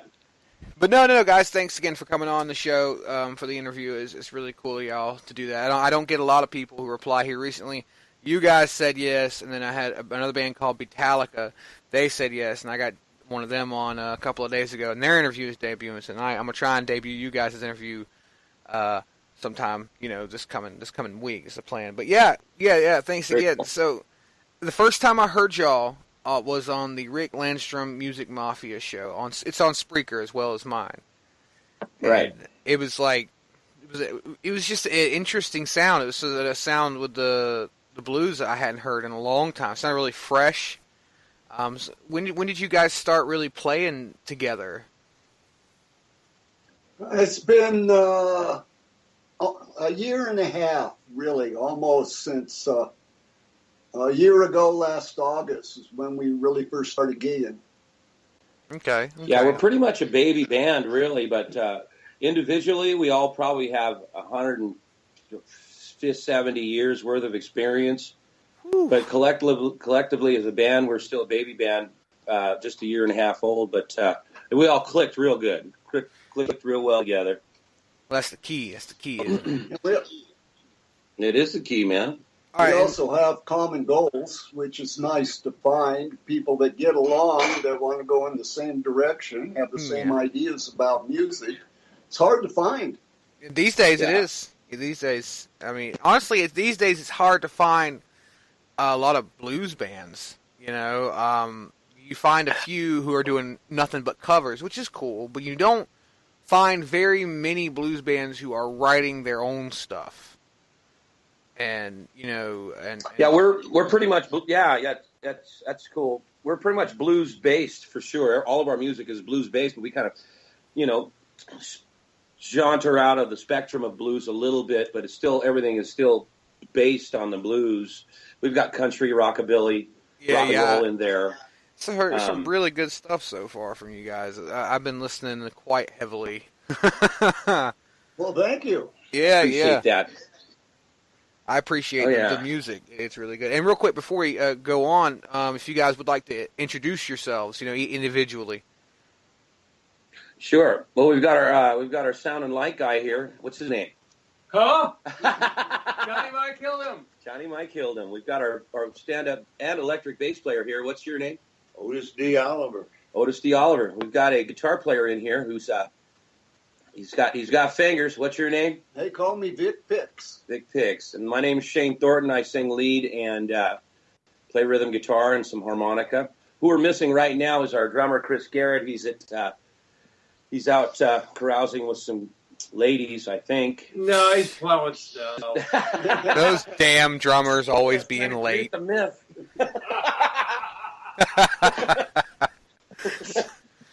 So, when I talked to you guys originally, you guys said you had a new album coming out. Now, what is that like? Is this your first album, or is it like your second or third? Well, it'll be our second record out. It's we're doing a series of 5-song EPs. Our first was, of course, self-titled Black Cadillac Kings 5-song EP. We just released a new one It's out on iTunes, Amazon, Rhapsody, all the places you can get it. Just look for our name out there, Black Cadillac Kings. And the new album is another 5-song EP called Second Gear. And then we plan to do the next one is called 3 on the Tree. And then the one after that's called 4 on the Floor. And then the one after that we haven't decided yet. Overdrive! So as you can hear, there's a theme going on. Yeah. Definitely going heavy with the driving theme, the car theme. I mean, it works. It really works with y'all. You know, how did y'all come up with the Black Cadillac Kings name? Was that just something, you know, somebody said? Well, the way that one happened was we were doing a little trio thing, an acoustic thing, me and Shane, with a different bass player that we call Black SVT. And people were getting, you know, they were kind of scratching their heads at that. And one day I came up with the idea of Black Cadillac because I liked the way that the words flowed together and the way it rang and rhymed and stuff. The only problem was it was an outfit out of Chicago called Black Cadillac, so we stuck Kings on the end of it. So now we're the Black Cadillac Kings. That's how you do it right there. You know, just add one word, changes everything.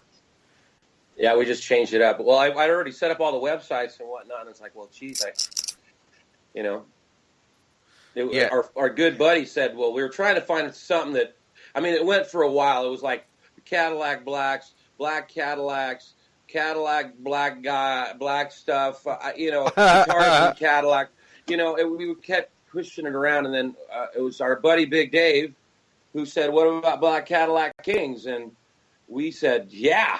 It's stuck right there. That's how you do it. And it's just kind of cool. You know, you guys are called the Black Cadillac Kings, and then you're on Exit 92, radio, and it's kind of like the road sign, Exit 92. We kind of, my dad helped me put the station together. He's a trucker, and kind of sounds like a truck stop, huh? yeah, something like that. That's kind of cool. So, are y'all doing EPs yourselves? Are y'all producing them yourselves, or are y'all working with a label? No. Yes, we are working by ourselves. We are our own. We don't have our own label. Mm-hmm. We're completely independent, and we feel it's just the way to do it. We got tired of having to rely on other sources to get recorded, and so we just kind of learned how to do it, and invested in some equipment, and we've gotten some nice compliments on our sound. Yeah. It competes with the levels and whatnot that's on the radio now, and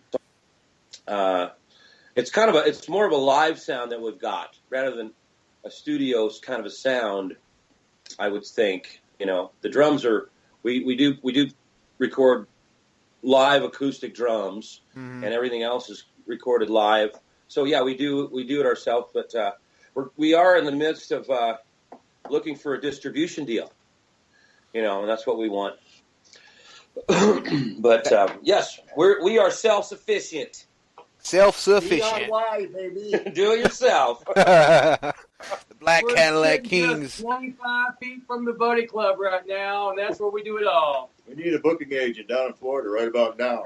Yeah. Get us a gig, dude. If there was any kind of, like, there is sort of a blues scene in Jacksonville, I could probably find you guys a gig.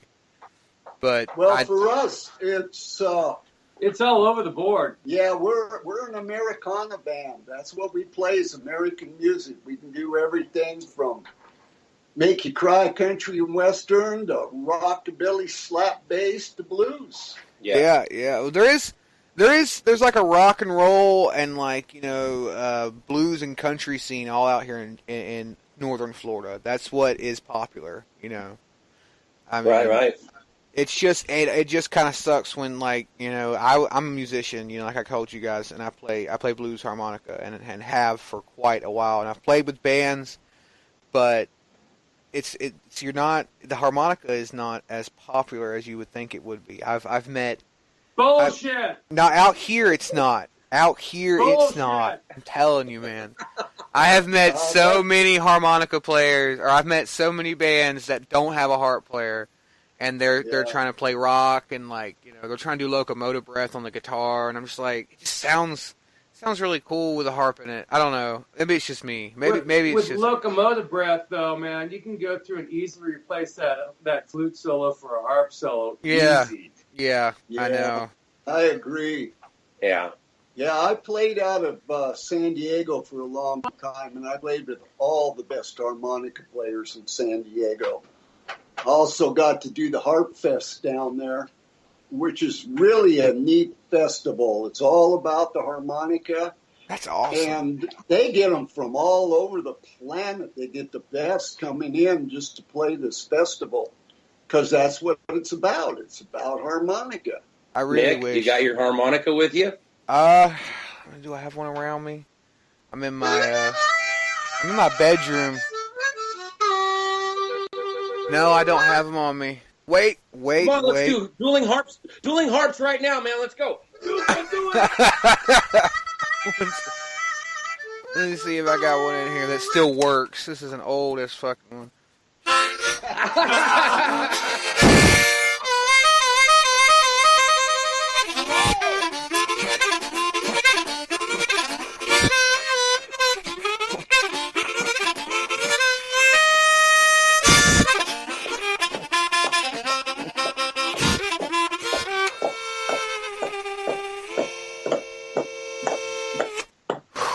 Yeah, buddy. It's alright, it's a broken ass harp though. That settles it. You have to get us a gig down in Florida, and you're going to get up on stage and play some harp. Man, if I can get y'all down here, I most definitely would get up and jam with y'all for however long. Because Oh, hell yes. Oh, yeah. You're in the band, Boo Bear. am I an honorary Black Cadillac Kings member? Do I get to be that? Because I will be so happy. I will. Oh, yeah.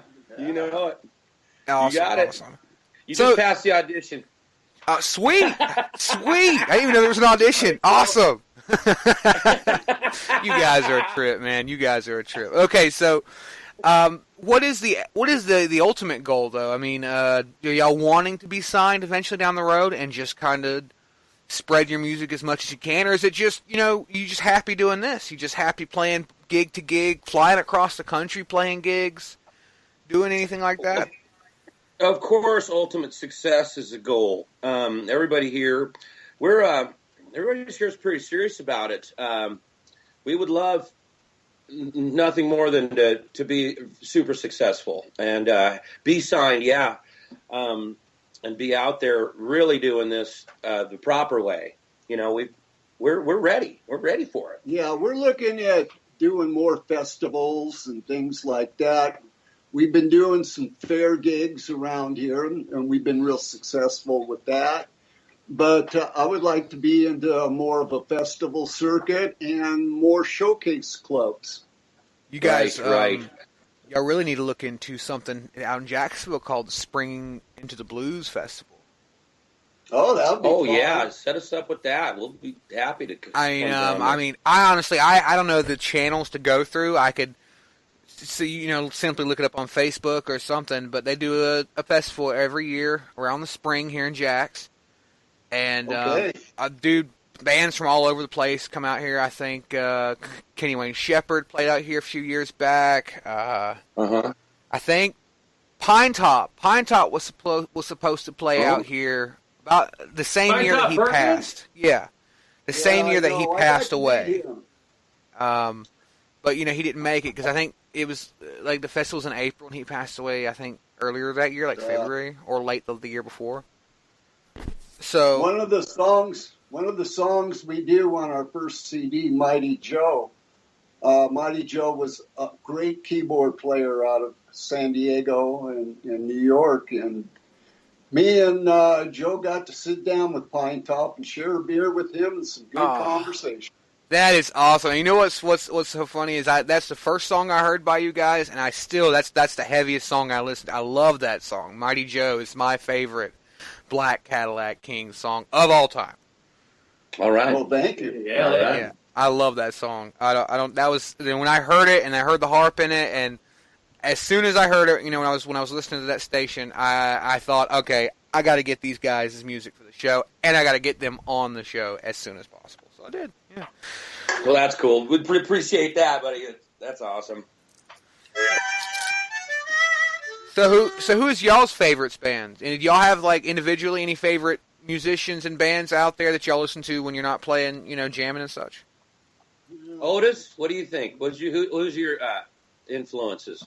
Wayne Hancock is a good one for a rockabilly, country rockabilly, western swing. I'm into just about everything. Bluegrass, western bluegrass. swing, rockabilly, blues, particularly blues, I guess. Yeah, for me, it's American music all the way. It's got to be American music. For guitar players, right now, Joe Bonamassa's hot. Another one I always really liked is Buddy Guy. I've got to see him a couple of times, and he's fabulous. Buddy Guy. I have emailed him so many times. I don't think I'll ever get a reply, but I'm going to keep trying. Keep working on him. Yeah, because Johnny Mike, who do you like?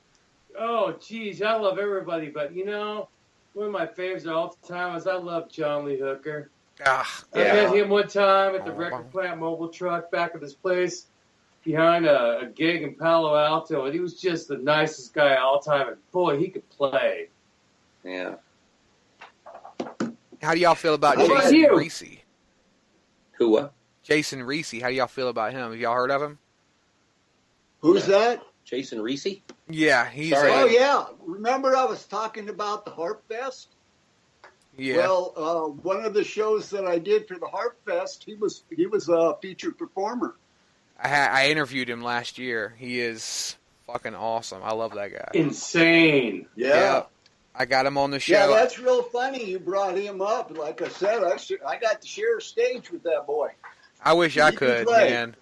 He can play. I've listened to his stuff because like I said, when I get into music, when I get into something, I like really listen to it. Like you guys, I've listened to a lot of y'all's stuff that I could find on YouTube and such. And when a friend of mine named Ernie, which he would love you guys. I wish he was able to be here for this interview because he'd have loved you guys.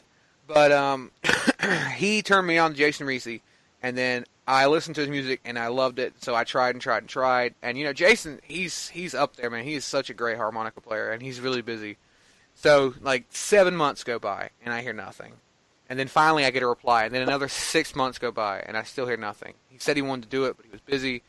And then one night, I can remember like it was yesterday, it was like 11 o'clock. I'm sitting here like chilling out, playing some video games, relaxing, the kids asleep, we're just hanging out. And I get a call on Skype or on my Facebook. They send me a message. And he's like, hey, you still good to do that interview? I'm like, yeah, when you want to do it? Right now? Oh, okay, that's fine. We'll do it right now then.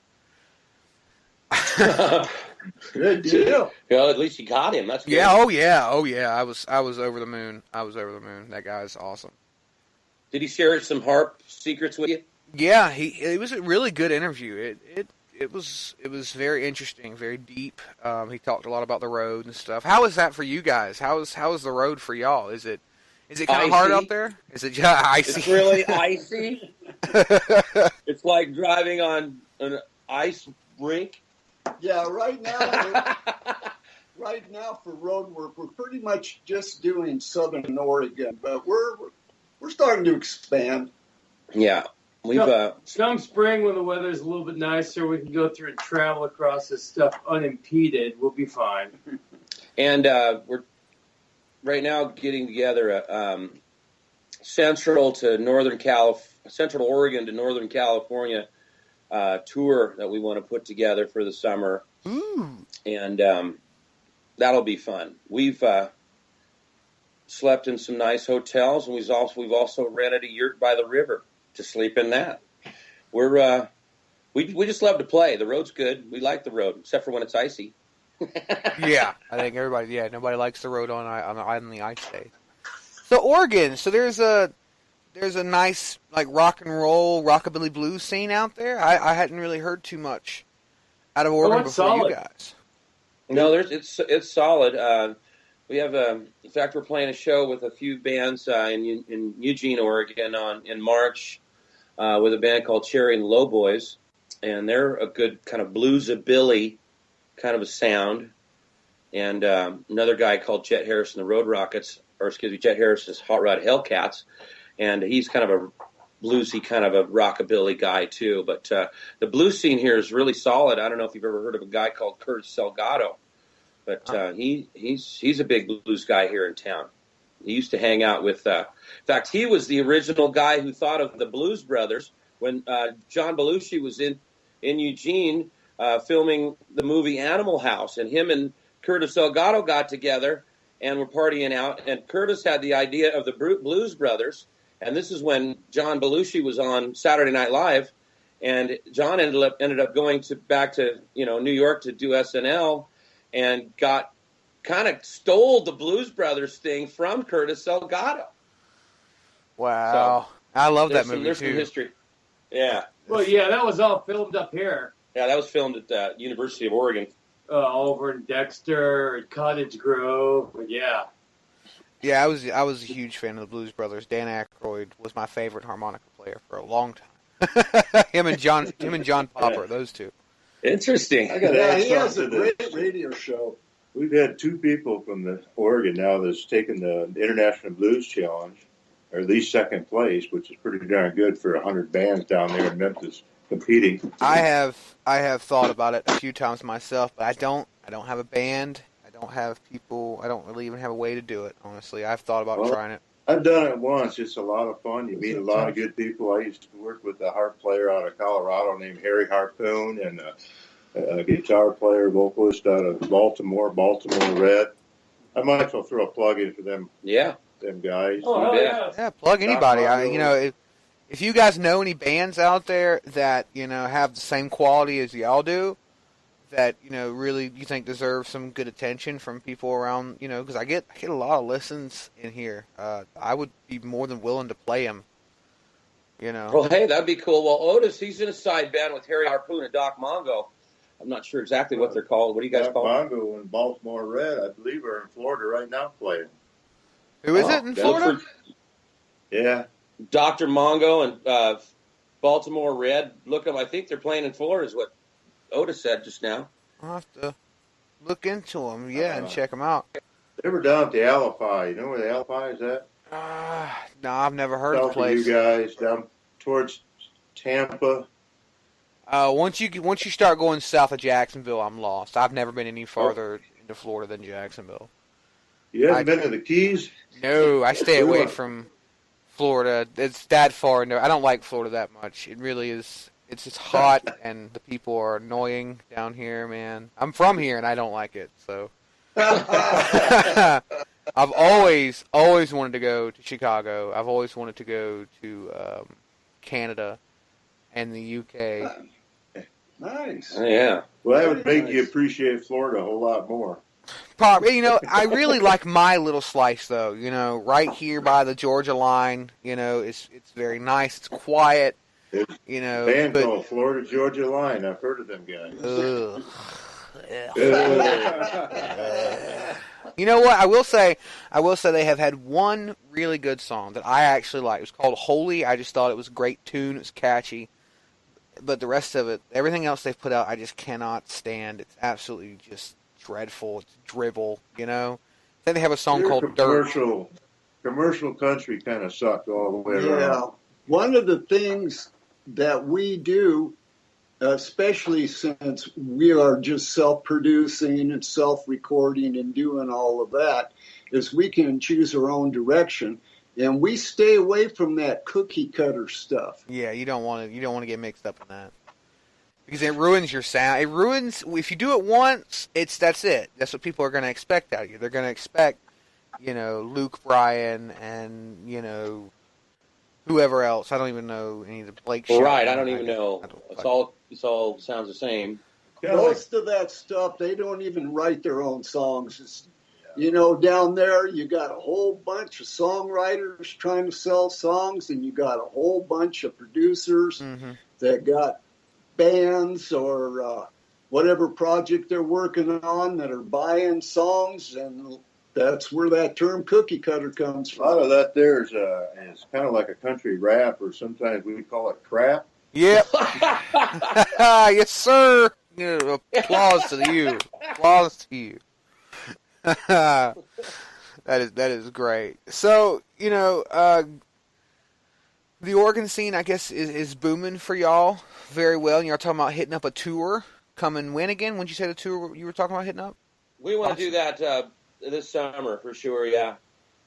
This summer. Yeah, for right now we're just playing Southern Oregon, playing different clubs. When the summer comes here, then things open up. Festivals, fairs, car shows, all that kind of stuff opens up here. In winter, it kind of shuts down. So we just go to our clubs that we play out of and just hunker down and get through the winter. And it's a good time to record too. We've done a lot of recording this winter. So are we gonna see any mass cover albums at all from you guys hitting up a lot of the blues standards? Because a lot of that'd be a great thing to do. It would be fun to make our own blues cover album.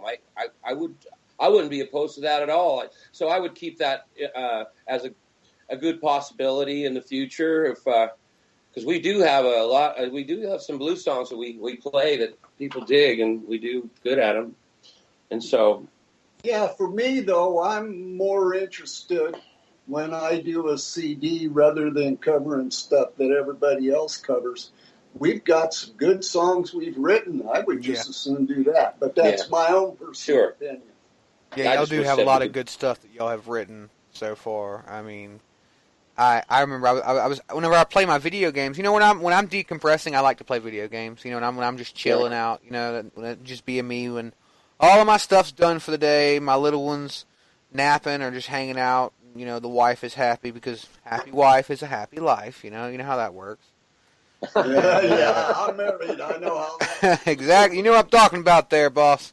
But I'll sit here and I'll listen, and I think I really like Mighty Joe. I've been a big fan of 40 Days and 40 Nights. Nice. I have a bunch of them here. I put up a playlist, and I just put it on, and I listen to it, while I'm playing. It's just some good stuff to chill out to. 420 Girl was cool, and Baby Love My Hot Rod. That was sweet. I like that. I like that really good. Good. Thank you. Thank you. Awesome. Yeah, it's just you don't. I haven't got to talk to too many. Well, I take that back. I've talked to a few blues bands, but it's just it sucks because all the blues bands and the rock and roll bands and the kind of bands that I would like to jam with are way the hell out, or are not coming this way anytime. It's like Florida is like a desolate desert for touring bands, and Oh, I'm sorry to hear that. Yeah, it is. Let me tell you what. I got two sisters. My two little sisters live in Atlanta. And so Florida's just right over the line there, and when I come there, I'm going to come visit you, buddy. Bro, you keep me posted, and we will jam. I'll record it, and we will jam out. Okay, I'm up for that. I'll bring some Rolling Rock. All right, we'll hang out. We'll do that. All right. Yeah, I drink Rolling Rock. Y'all like Rolling Rock out there in Oregon? Oh yeah, we drink Rolling Rock. I just discovered that. Like 6 months ago, I picked up just a 4-pack of it. Me and my buddy were hanging out. He had like a 12-pack of Bud, and I was like, you know what? This stuff looks good. I'm gonna try it out. So I brought it out, and I loved it. We went back, got another one. It was great. Love me some Rolling Rock, some of that pale ale, son. That's the good stuff. That's the real good stuff. Well, now we'll bring you some Oregon beer if you're really interested. Ooh, Oregon beer. Beer is beer. Yeah, I'll take some. Well, no, man, this stuff goes through. Yeah, beer ain't beer like this here, beer. It's strong beer, man. Oh, it's beer that's almost like. Is it just whiskey with a beer label? Is it just whiskey with a beer label? Yeah, pretty much. Pretty close. Okay, yeah. okay. Right. Oregon beer is whiskey with a beer label, guys. You know what? I had an uncle who lived out there for quite some time. Out in Oregon. Where is he? He's passed away now, unfortunately. But what town was that? It was Northern Oregon, I think. I don't remember what town it was. I know that he used to travel, and he loved Oregon. So when he went up there, he went there once and visited, and then he came back, and then he eventually moved all the way out there. And he had he had a general store out there. He actually had 2 stores. He had one in Florida that he leased, and then he had one that he ran in Oregon. 2 little it was like general stores. It really was like your old timey. You walk in. Mom and pop store. Yeah. There's still a bunch of them out here. Yeah, we don't have very many out here anymore. They've all, a lot of the immigrants have came in, and it's become like Indian stores. I thought the immigrants all came to Oregon. Oh, they come to Florida too. Californians. You guys get the nice immigrants, though. You get the Canadians, though. Like the Canadians come over with like their matching bed sets, and you guys are fine. The worst they're gonna do is like cover you in maple syrup. But down here, we've got to deal with like Middle East people, and then the bad hombres, as Donald Trump likes to call them. The guys from down south Mexico. The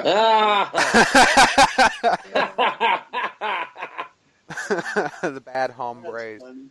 Oh my god. Somebody at my work, because I'm a butcher during the day. That's what I do for a day job, and then I do this on the side.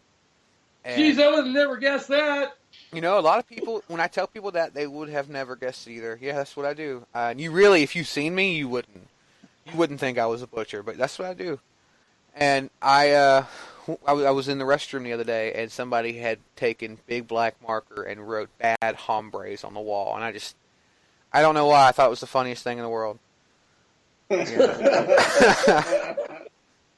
So what's, let me get a couple of road stories for you guys, because I always like to try and get some road stories from people I have on the show. When I remember, I have, before I do the interview, I have all these segments in my head and all these questions, and I write them down, and then usually I either forget them, I go through them, or I just fuck it all up. But so far it hasn't been bad. I think this interview's been awesome. You guys have done awesome. So road stories. Have y'all had any? We just cracked some beers. Hell yeah, crack some open. Crack them all open. Drink me one for me. Go ahead. I ain't got none tonight. I don't get paid till tomorrow. Tomorrow, I'll tell you what. You guys drink 4 beers for me tonight, and I will drink 4 beers for y'all tomorrow. See, so it's even. All right, Deal. Okay. All right, so have y'all had any like interesting road story things happening? Like just ran into any kind of crazy people out there at the bars, or had any interesting motel I've stays? played some very interesting bars. Oh yeah. One of my favorites was the Number 10 Saloon in Deadwood. That's the saloon that Wild Bill Hickok was shot in. That's why I'd heard of it. You walk into that bar, and the chair he was shot in sits above the door, and that's an old-time saloon, just tons of antiques, sawdust floor. That was fun. Cool. Sweet. So do y'all travel together on these trips? Yeah, pretty much. Yeah. The last road trip we took was, like I said, it was an icy. We went to Lakeview, Oregon, which is a few hours away from where we live now, and we're based out of Klamath Falls, Oregon, which is southern Oregon. It's only about 20 minutes from the California border. But when we went over to Lakeview, it was kind of a treacherous deal, only because it was so dang icy, But we had a really good turnout over there, and of course, we ran into a guy that said he was hanging out with Steve Miller, and he said he could sing, but he really couldn't sing. Oh God! And so since he said he was like close with Steve Miller, we let him get up and sing, and it really didn't work out. Yeah, of course it didn't. No. I hate those. That was short. It was short-lived. It was too bad because I left my hook at home. He needed a hook to get him off the stage. How about that biker party we played last summer, way out in the middle of nowhere? Oh, the one at Herons? The bandstand was out in the middle of nowhere. They run this power cable to us about 1.5 miles across the lagoon. The power cable went under the water. No shit. Oh, that was Herman's, wasn't it? Yeah, it was up there at Herman Springs.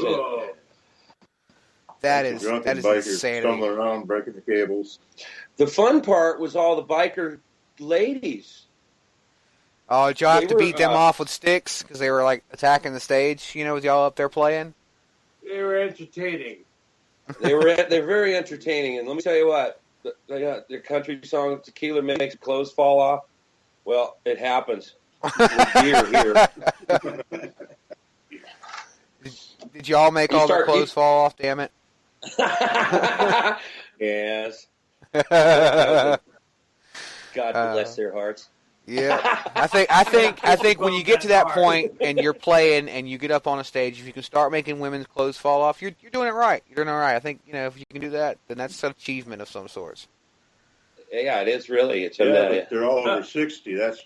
Oh yeah, then it turns into like, why did you do that? Like why would you do that? That's some kind of crime. The right size brassiere always fits on a microphone stand. Only the right size brassiere. We were playing the frog races last year. This bar in town has their annual frog races, and we got to catch the frogs, and then they race the frogs. Sweet. And there was a bachelorette party at the frog races, and they were putting all sorts of bras and panties on our mic stands and stuff, and the bachelorette party got pretty out of hand. And the funny part about it is that was a really fun time, but a week later, we played a retirement home because we were going to play some old 50s songs and whatnot. And these old gals, God bless them, they were coming up in their walkers, putting aprons on our mic stands. Hell yeah! That's what I'm talking about. So it went from naked bra and panties to at the old folks' home where they were coming up in their wheelchairs and walkers. Yeah. And putting up their homemade aprons. Hell yeah! Next thing you know, they're gonna be sitting like they're like fake teeth down on the amps. No, you guys. It was not the pants. You got some hairnets from the lunch lady. She's putting the hairnets on top of the mic. I just love you, fellas.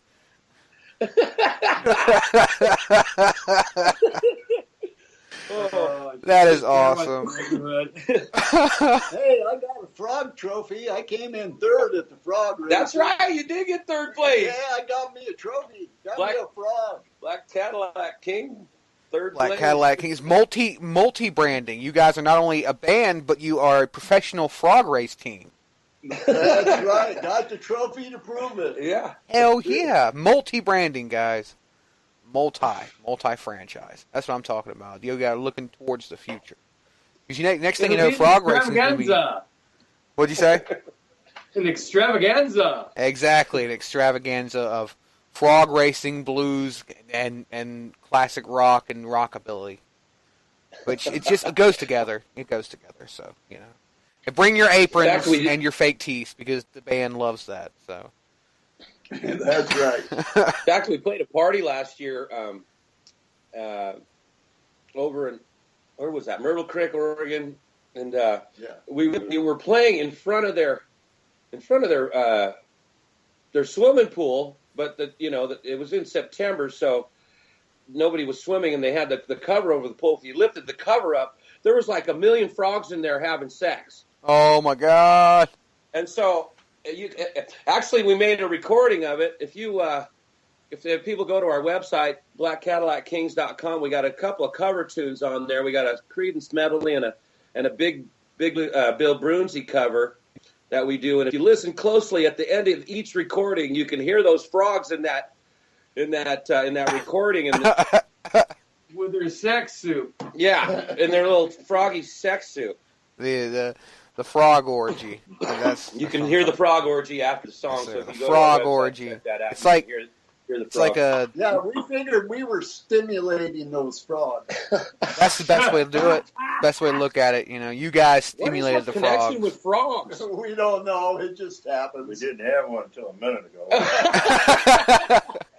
Well, I just thought of it. If the Black Cadillac Kings come to your town, just know that the frog population is going to rise about tenfold.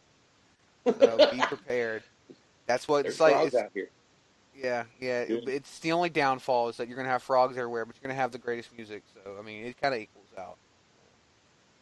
That's right. I got a friend who's deathly afraid of frogs. I don't understand. I have no idea. She's like, fucking, yeah, I know. It's insane. She's fucking scared of frogs. I don't understand. Okay, we won't bring any frogs with us. No amphibians for you. No amphibians for you. I've heard about licking them and getting kind of a little bit crazy behind that. Have you tried That's that, what they bro? do. They scare those frogs. They lick them. Yeah, one of the guys out of San Diego I know, it's on Sirius Radio. His name is Mojo Nixon. Moji. And he's got a band called the Toad Lickers. Mojo and the Toad Lickers. The Mojo and the Toad Lickers. That is awesome. I got to get that guy's music for the show sometime. We're eating more on. Yeah. Because that's still around. You got Mojo's still doing radio. Oh, yeah. Moji's working with Jello Biafra now. Wow. From Dead Candies. Wow. Sweet. That's some good shit. Yeah. You guys have made some serious connections out there in the music scene, in y'all's music scene, the rockabilly, rock and roll, blues, and out there on the East Coast, West Coast, excuse me. The best coast. No. The East Coast is where it's at, brother. Coast, East Coast. Don't get confused. We got New York, and we got other stuff. Whatever. New York is cool. It's really cool. Well, you got the Atlanta Falcons going to the Super Bowl now. Yes, sir. We just have to pray that they beat the Patriots because I can't stand the fucking Patriots. We'll be rooting for them. Same here. We're pulling for the Falcons. Yes, sir. Falcon Nation. I'm not even really a big Falcons fan. Brady.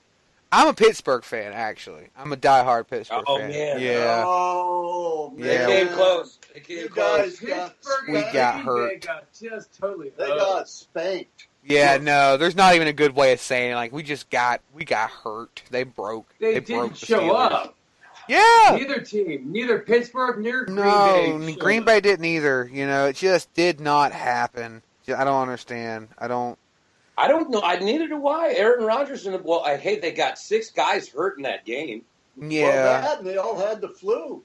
Yeah, that was the flu. I think it was the flu thing. Yeah, they all. I had just the flu. want to see the Falcons win the Super Bowl because I can't stand the Patriots. I hate them with every fiber of my being.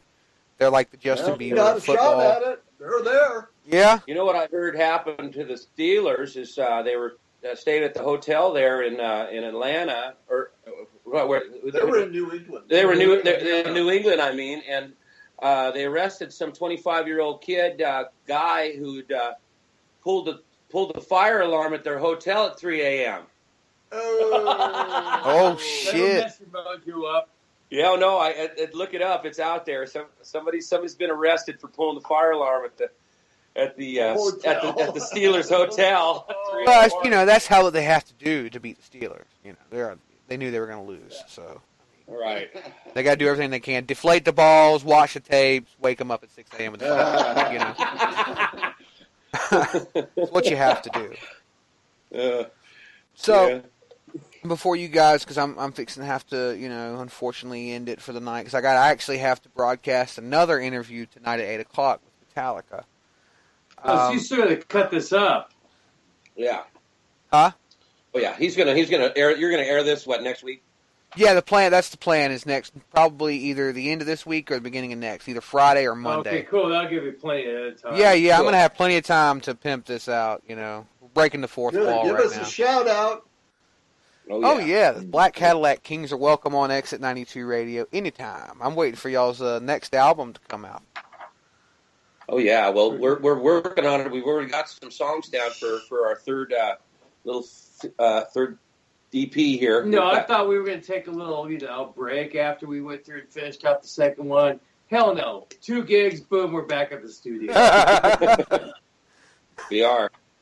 Hey, with 3 new songs and 6 in the other. When you get genius together, you know, it's so hard to that's not. really lucky about us. We got 3 good songwriters. Yes. And we got plenty of material, and it just keeps coming. See, that was me. I was not a songwriter. I just kind of, you know, they said, we need you to do this and play that. And so I was like, okay, I'll do that. Because I can't.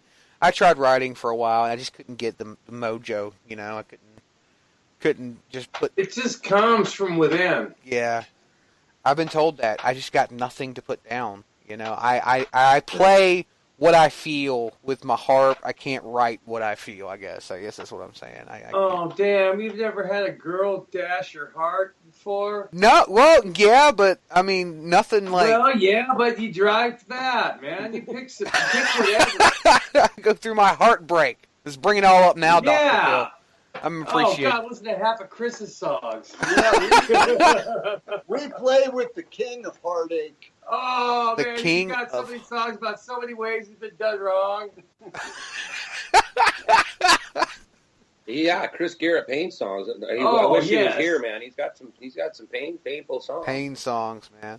I've done like one or two, mine was more of like one of them was called We Ain't Home, because I can remember when my mom was, when I was younger and we used to live in these like government housing complex type deals, people would come by for the rent, and she would tell me because she would get in the shower, she would have to go out, and she said, if anybody comes to the door and asks for me, I'm not home. Even if she was there, like, just like taking a shower or whatever, she's like, we ain't home.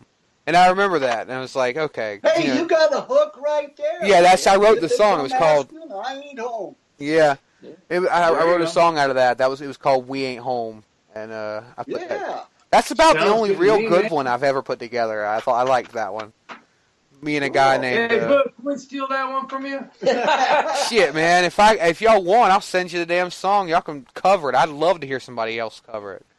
Well, shoot, yeah. Keep it. We'll exploit the crap out of that. Hell yeah, exploit the fuck out of the Boo Bear. That's fine with me. I'm good for it. You guys can use it. Just drop me a shout out somewhere. Drop Exit 92 a shout out somewhere, and we'll call it even. End of a song. Exit 92 Radio, just real quick. Just like, just listen to Exit 92 Radio. Just fast enough to get it like out there. Hey, that's a hell of a deal. We'll take it. Yeah, just enough because everybody wins. Go Everybody American. wins. But, guys, thanks for coming on tonight. I appreciate it. I know I've probably bugged you all a bit the last few days, but I've been really excited. I'm really geeking out about having you guys on. So, Hey, awesome.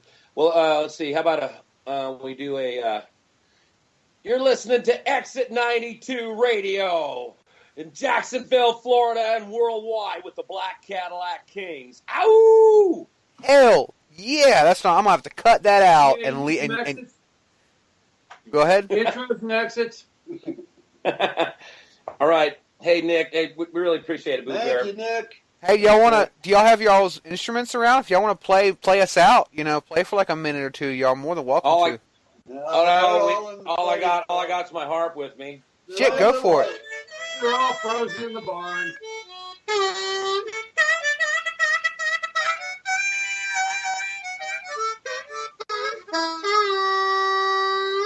Hello. Goodbye.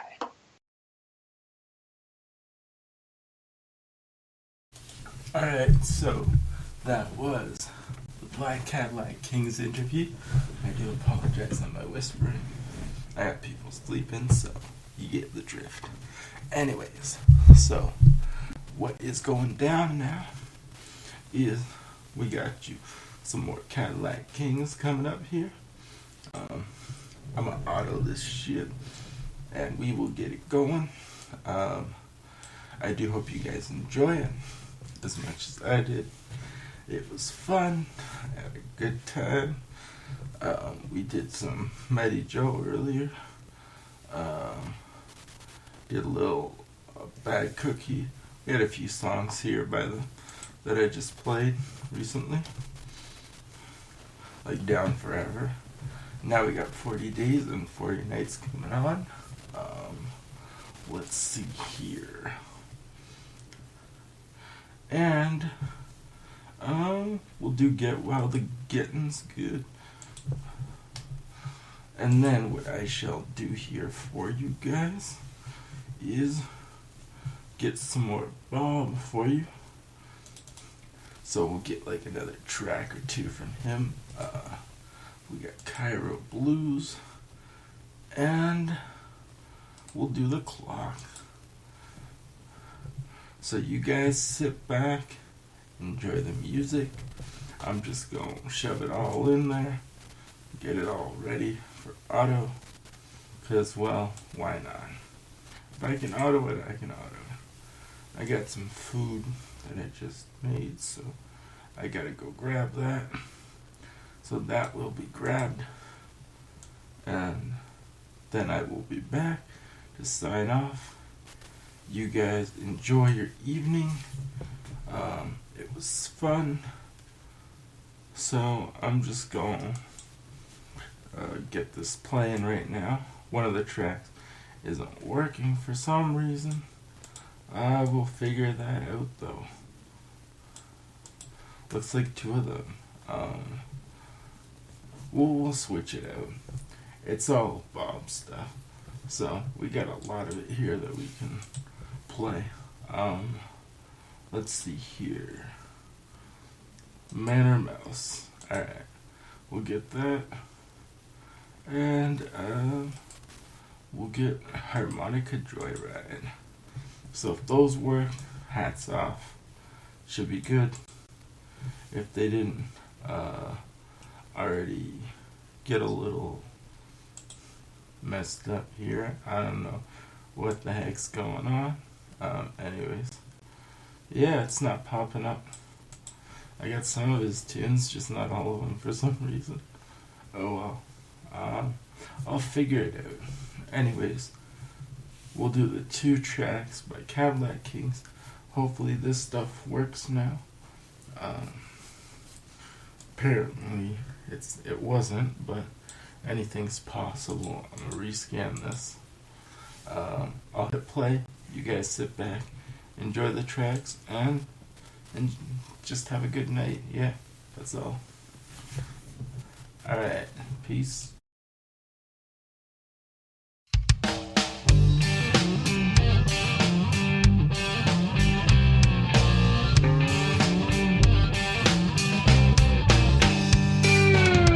This endless rain keeps falling, drops oceans from the sky. Nobody has seen the sun, I think the sun has died. Who stopped the rain?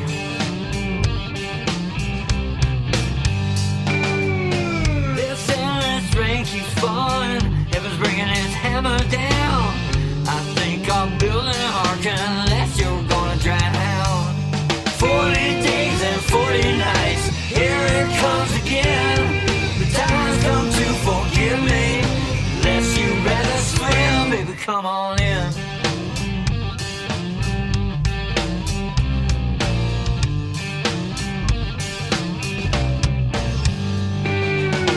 These crazy days are ending, been watching the water rise. Cast off and then I see you, panic in your eyes. Never meant to cause you trouble, never meant to cause you pain. Come on in, love me, come out of the rain. 40 days and 40 nights, here it comes again. The time's come to forgive me, unless you rather swim, baby, come on in. Unless you rather swim, come on in.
gonna climb that hill. I don't know why, but I know I will.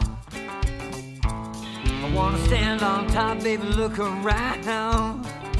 I wanna take your love and roll it on down. Love, she always passed me by. She won't stick around and I don't know why. I think she likes to make me cry.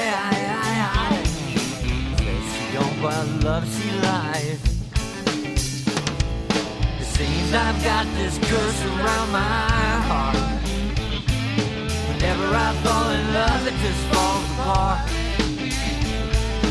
Think about hitting the road, yeah, you know that I should. Figure I'd better get while the getting's good. While the getting's good. Take some day before the end of time.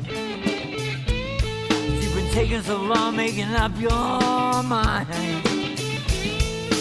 Dreaming about you, baby, all the time. And I sleep way too much and I'm going blind. Yeah, it seems I've got this curse around my heart. Whenever I fall in love, it just falls apart. Think about hitting the road, yeah, you know that I should. Figure I'd better get while the getting's good. While the getting's good, good, good, good, good, good.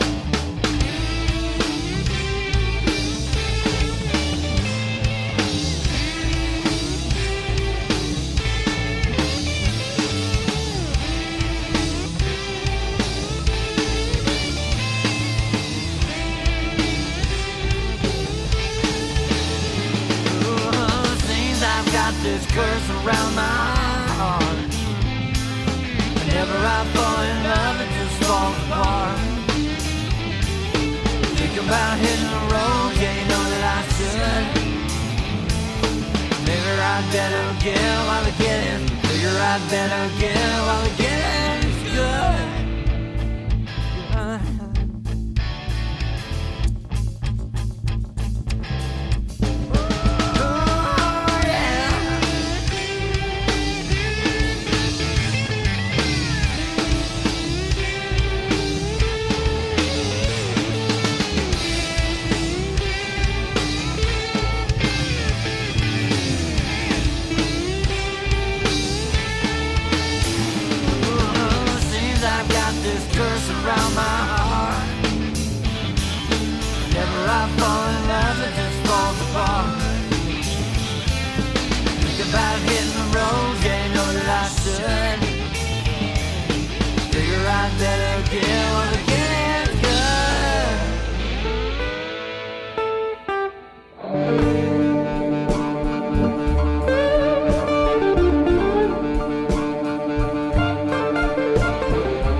I got a snub dipping woman. Snub juice running all down her dress.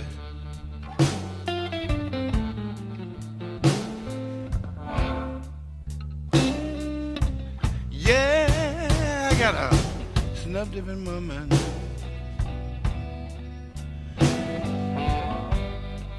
Snub juice running all down her chin.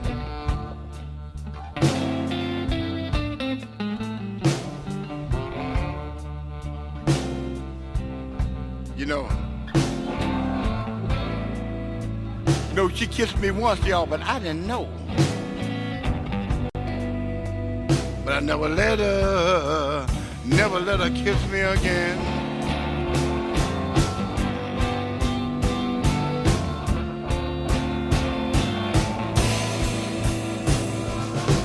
Take a look at yourself.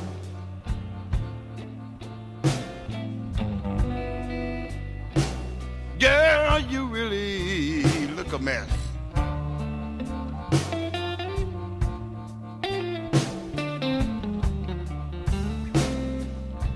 I said, take a look at yourself.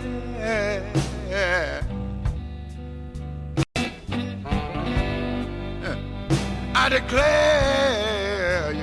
declare you look a mess.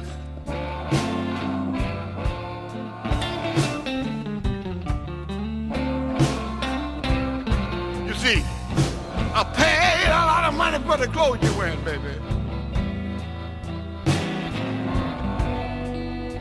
Now you got snub juice running all down her dress.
You're a real fine girl, but girl, your habit is much too rough.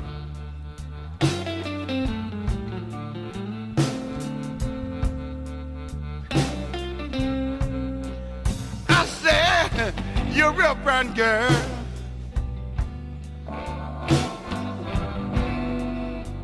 I declare your habit is rough too much.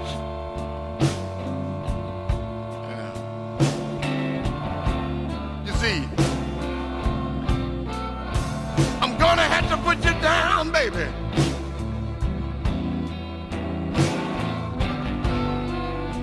If you don't stop, don't stop dipping that stuff. I got one more thing to say right here, y'all. This is what she told me, this is how she said it. She said, before you leave me,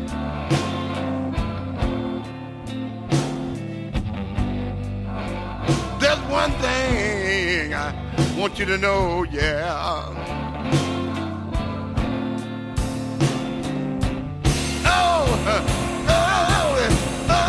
Before you put me down, yeah. There's one thing, I want you to know, yeah.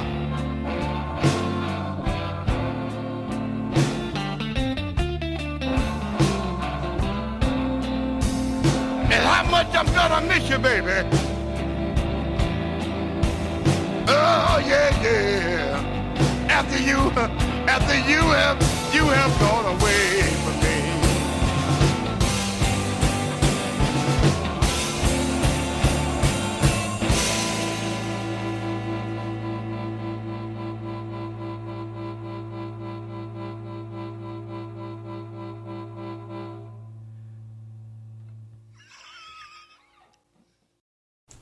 Alright, and that was Snuff Dippin' Woman, which I believe I played in the beginning.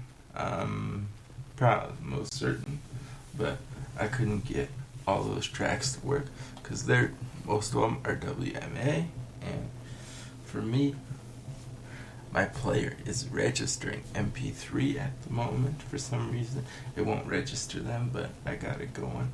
We got the songs in. Some great shit. Good tunes. Hope you guys enjoyed that as much as I did. I'm out. This is Exit 92. I'd like to thank Boo Bear, aka the Big Bad Boo Bear, for doing this.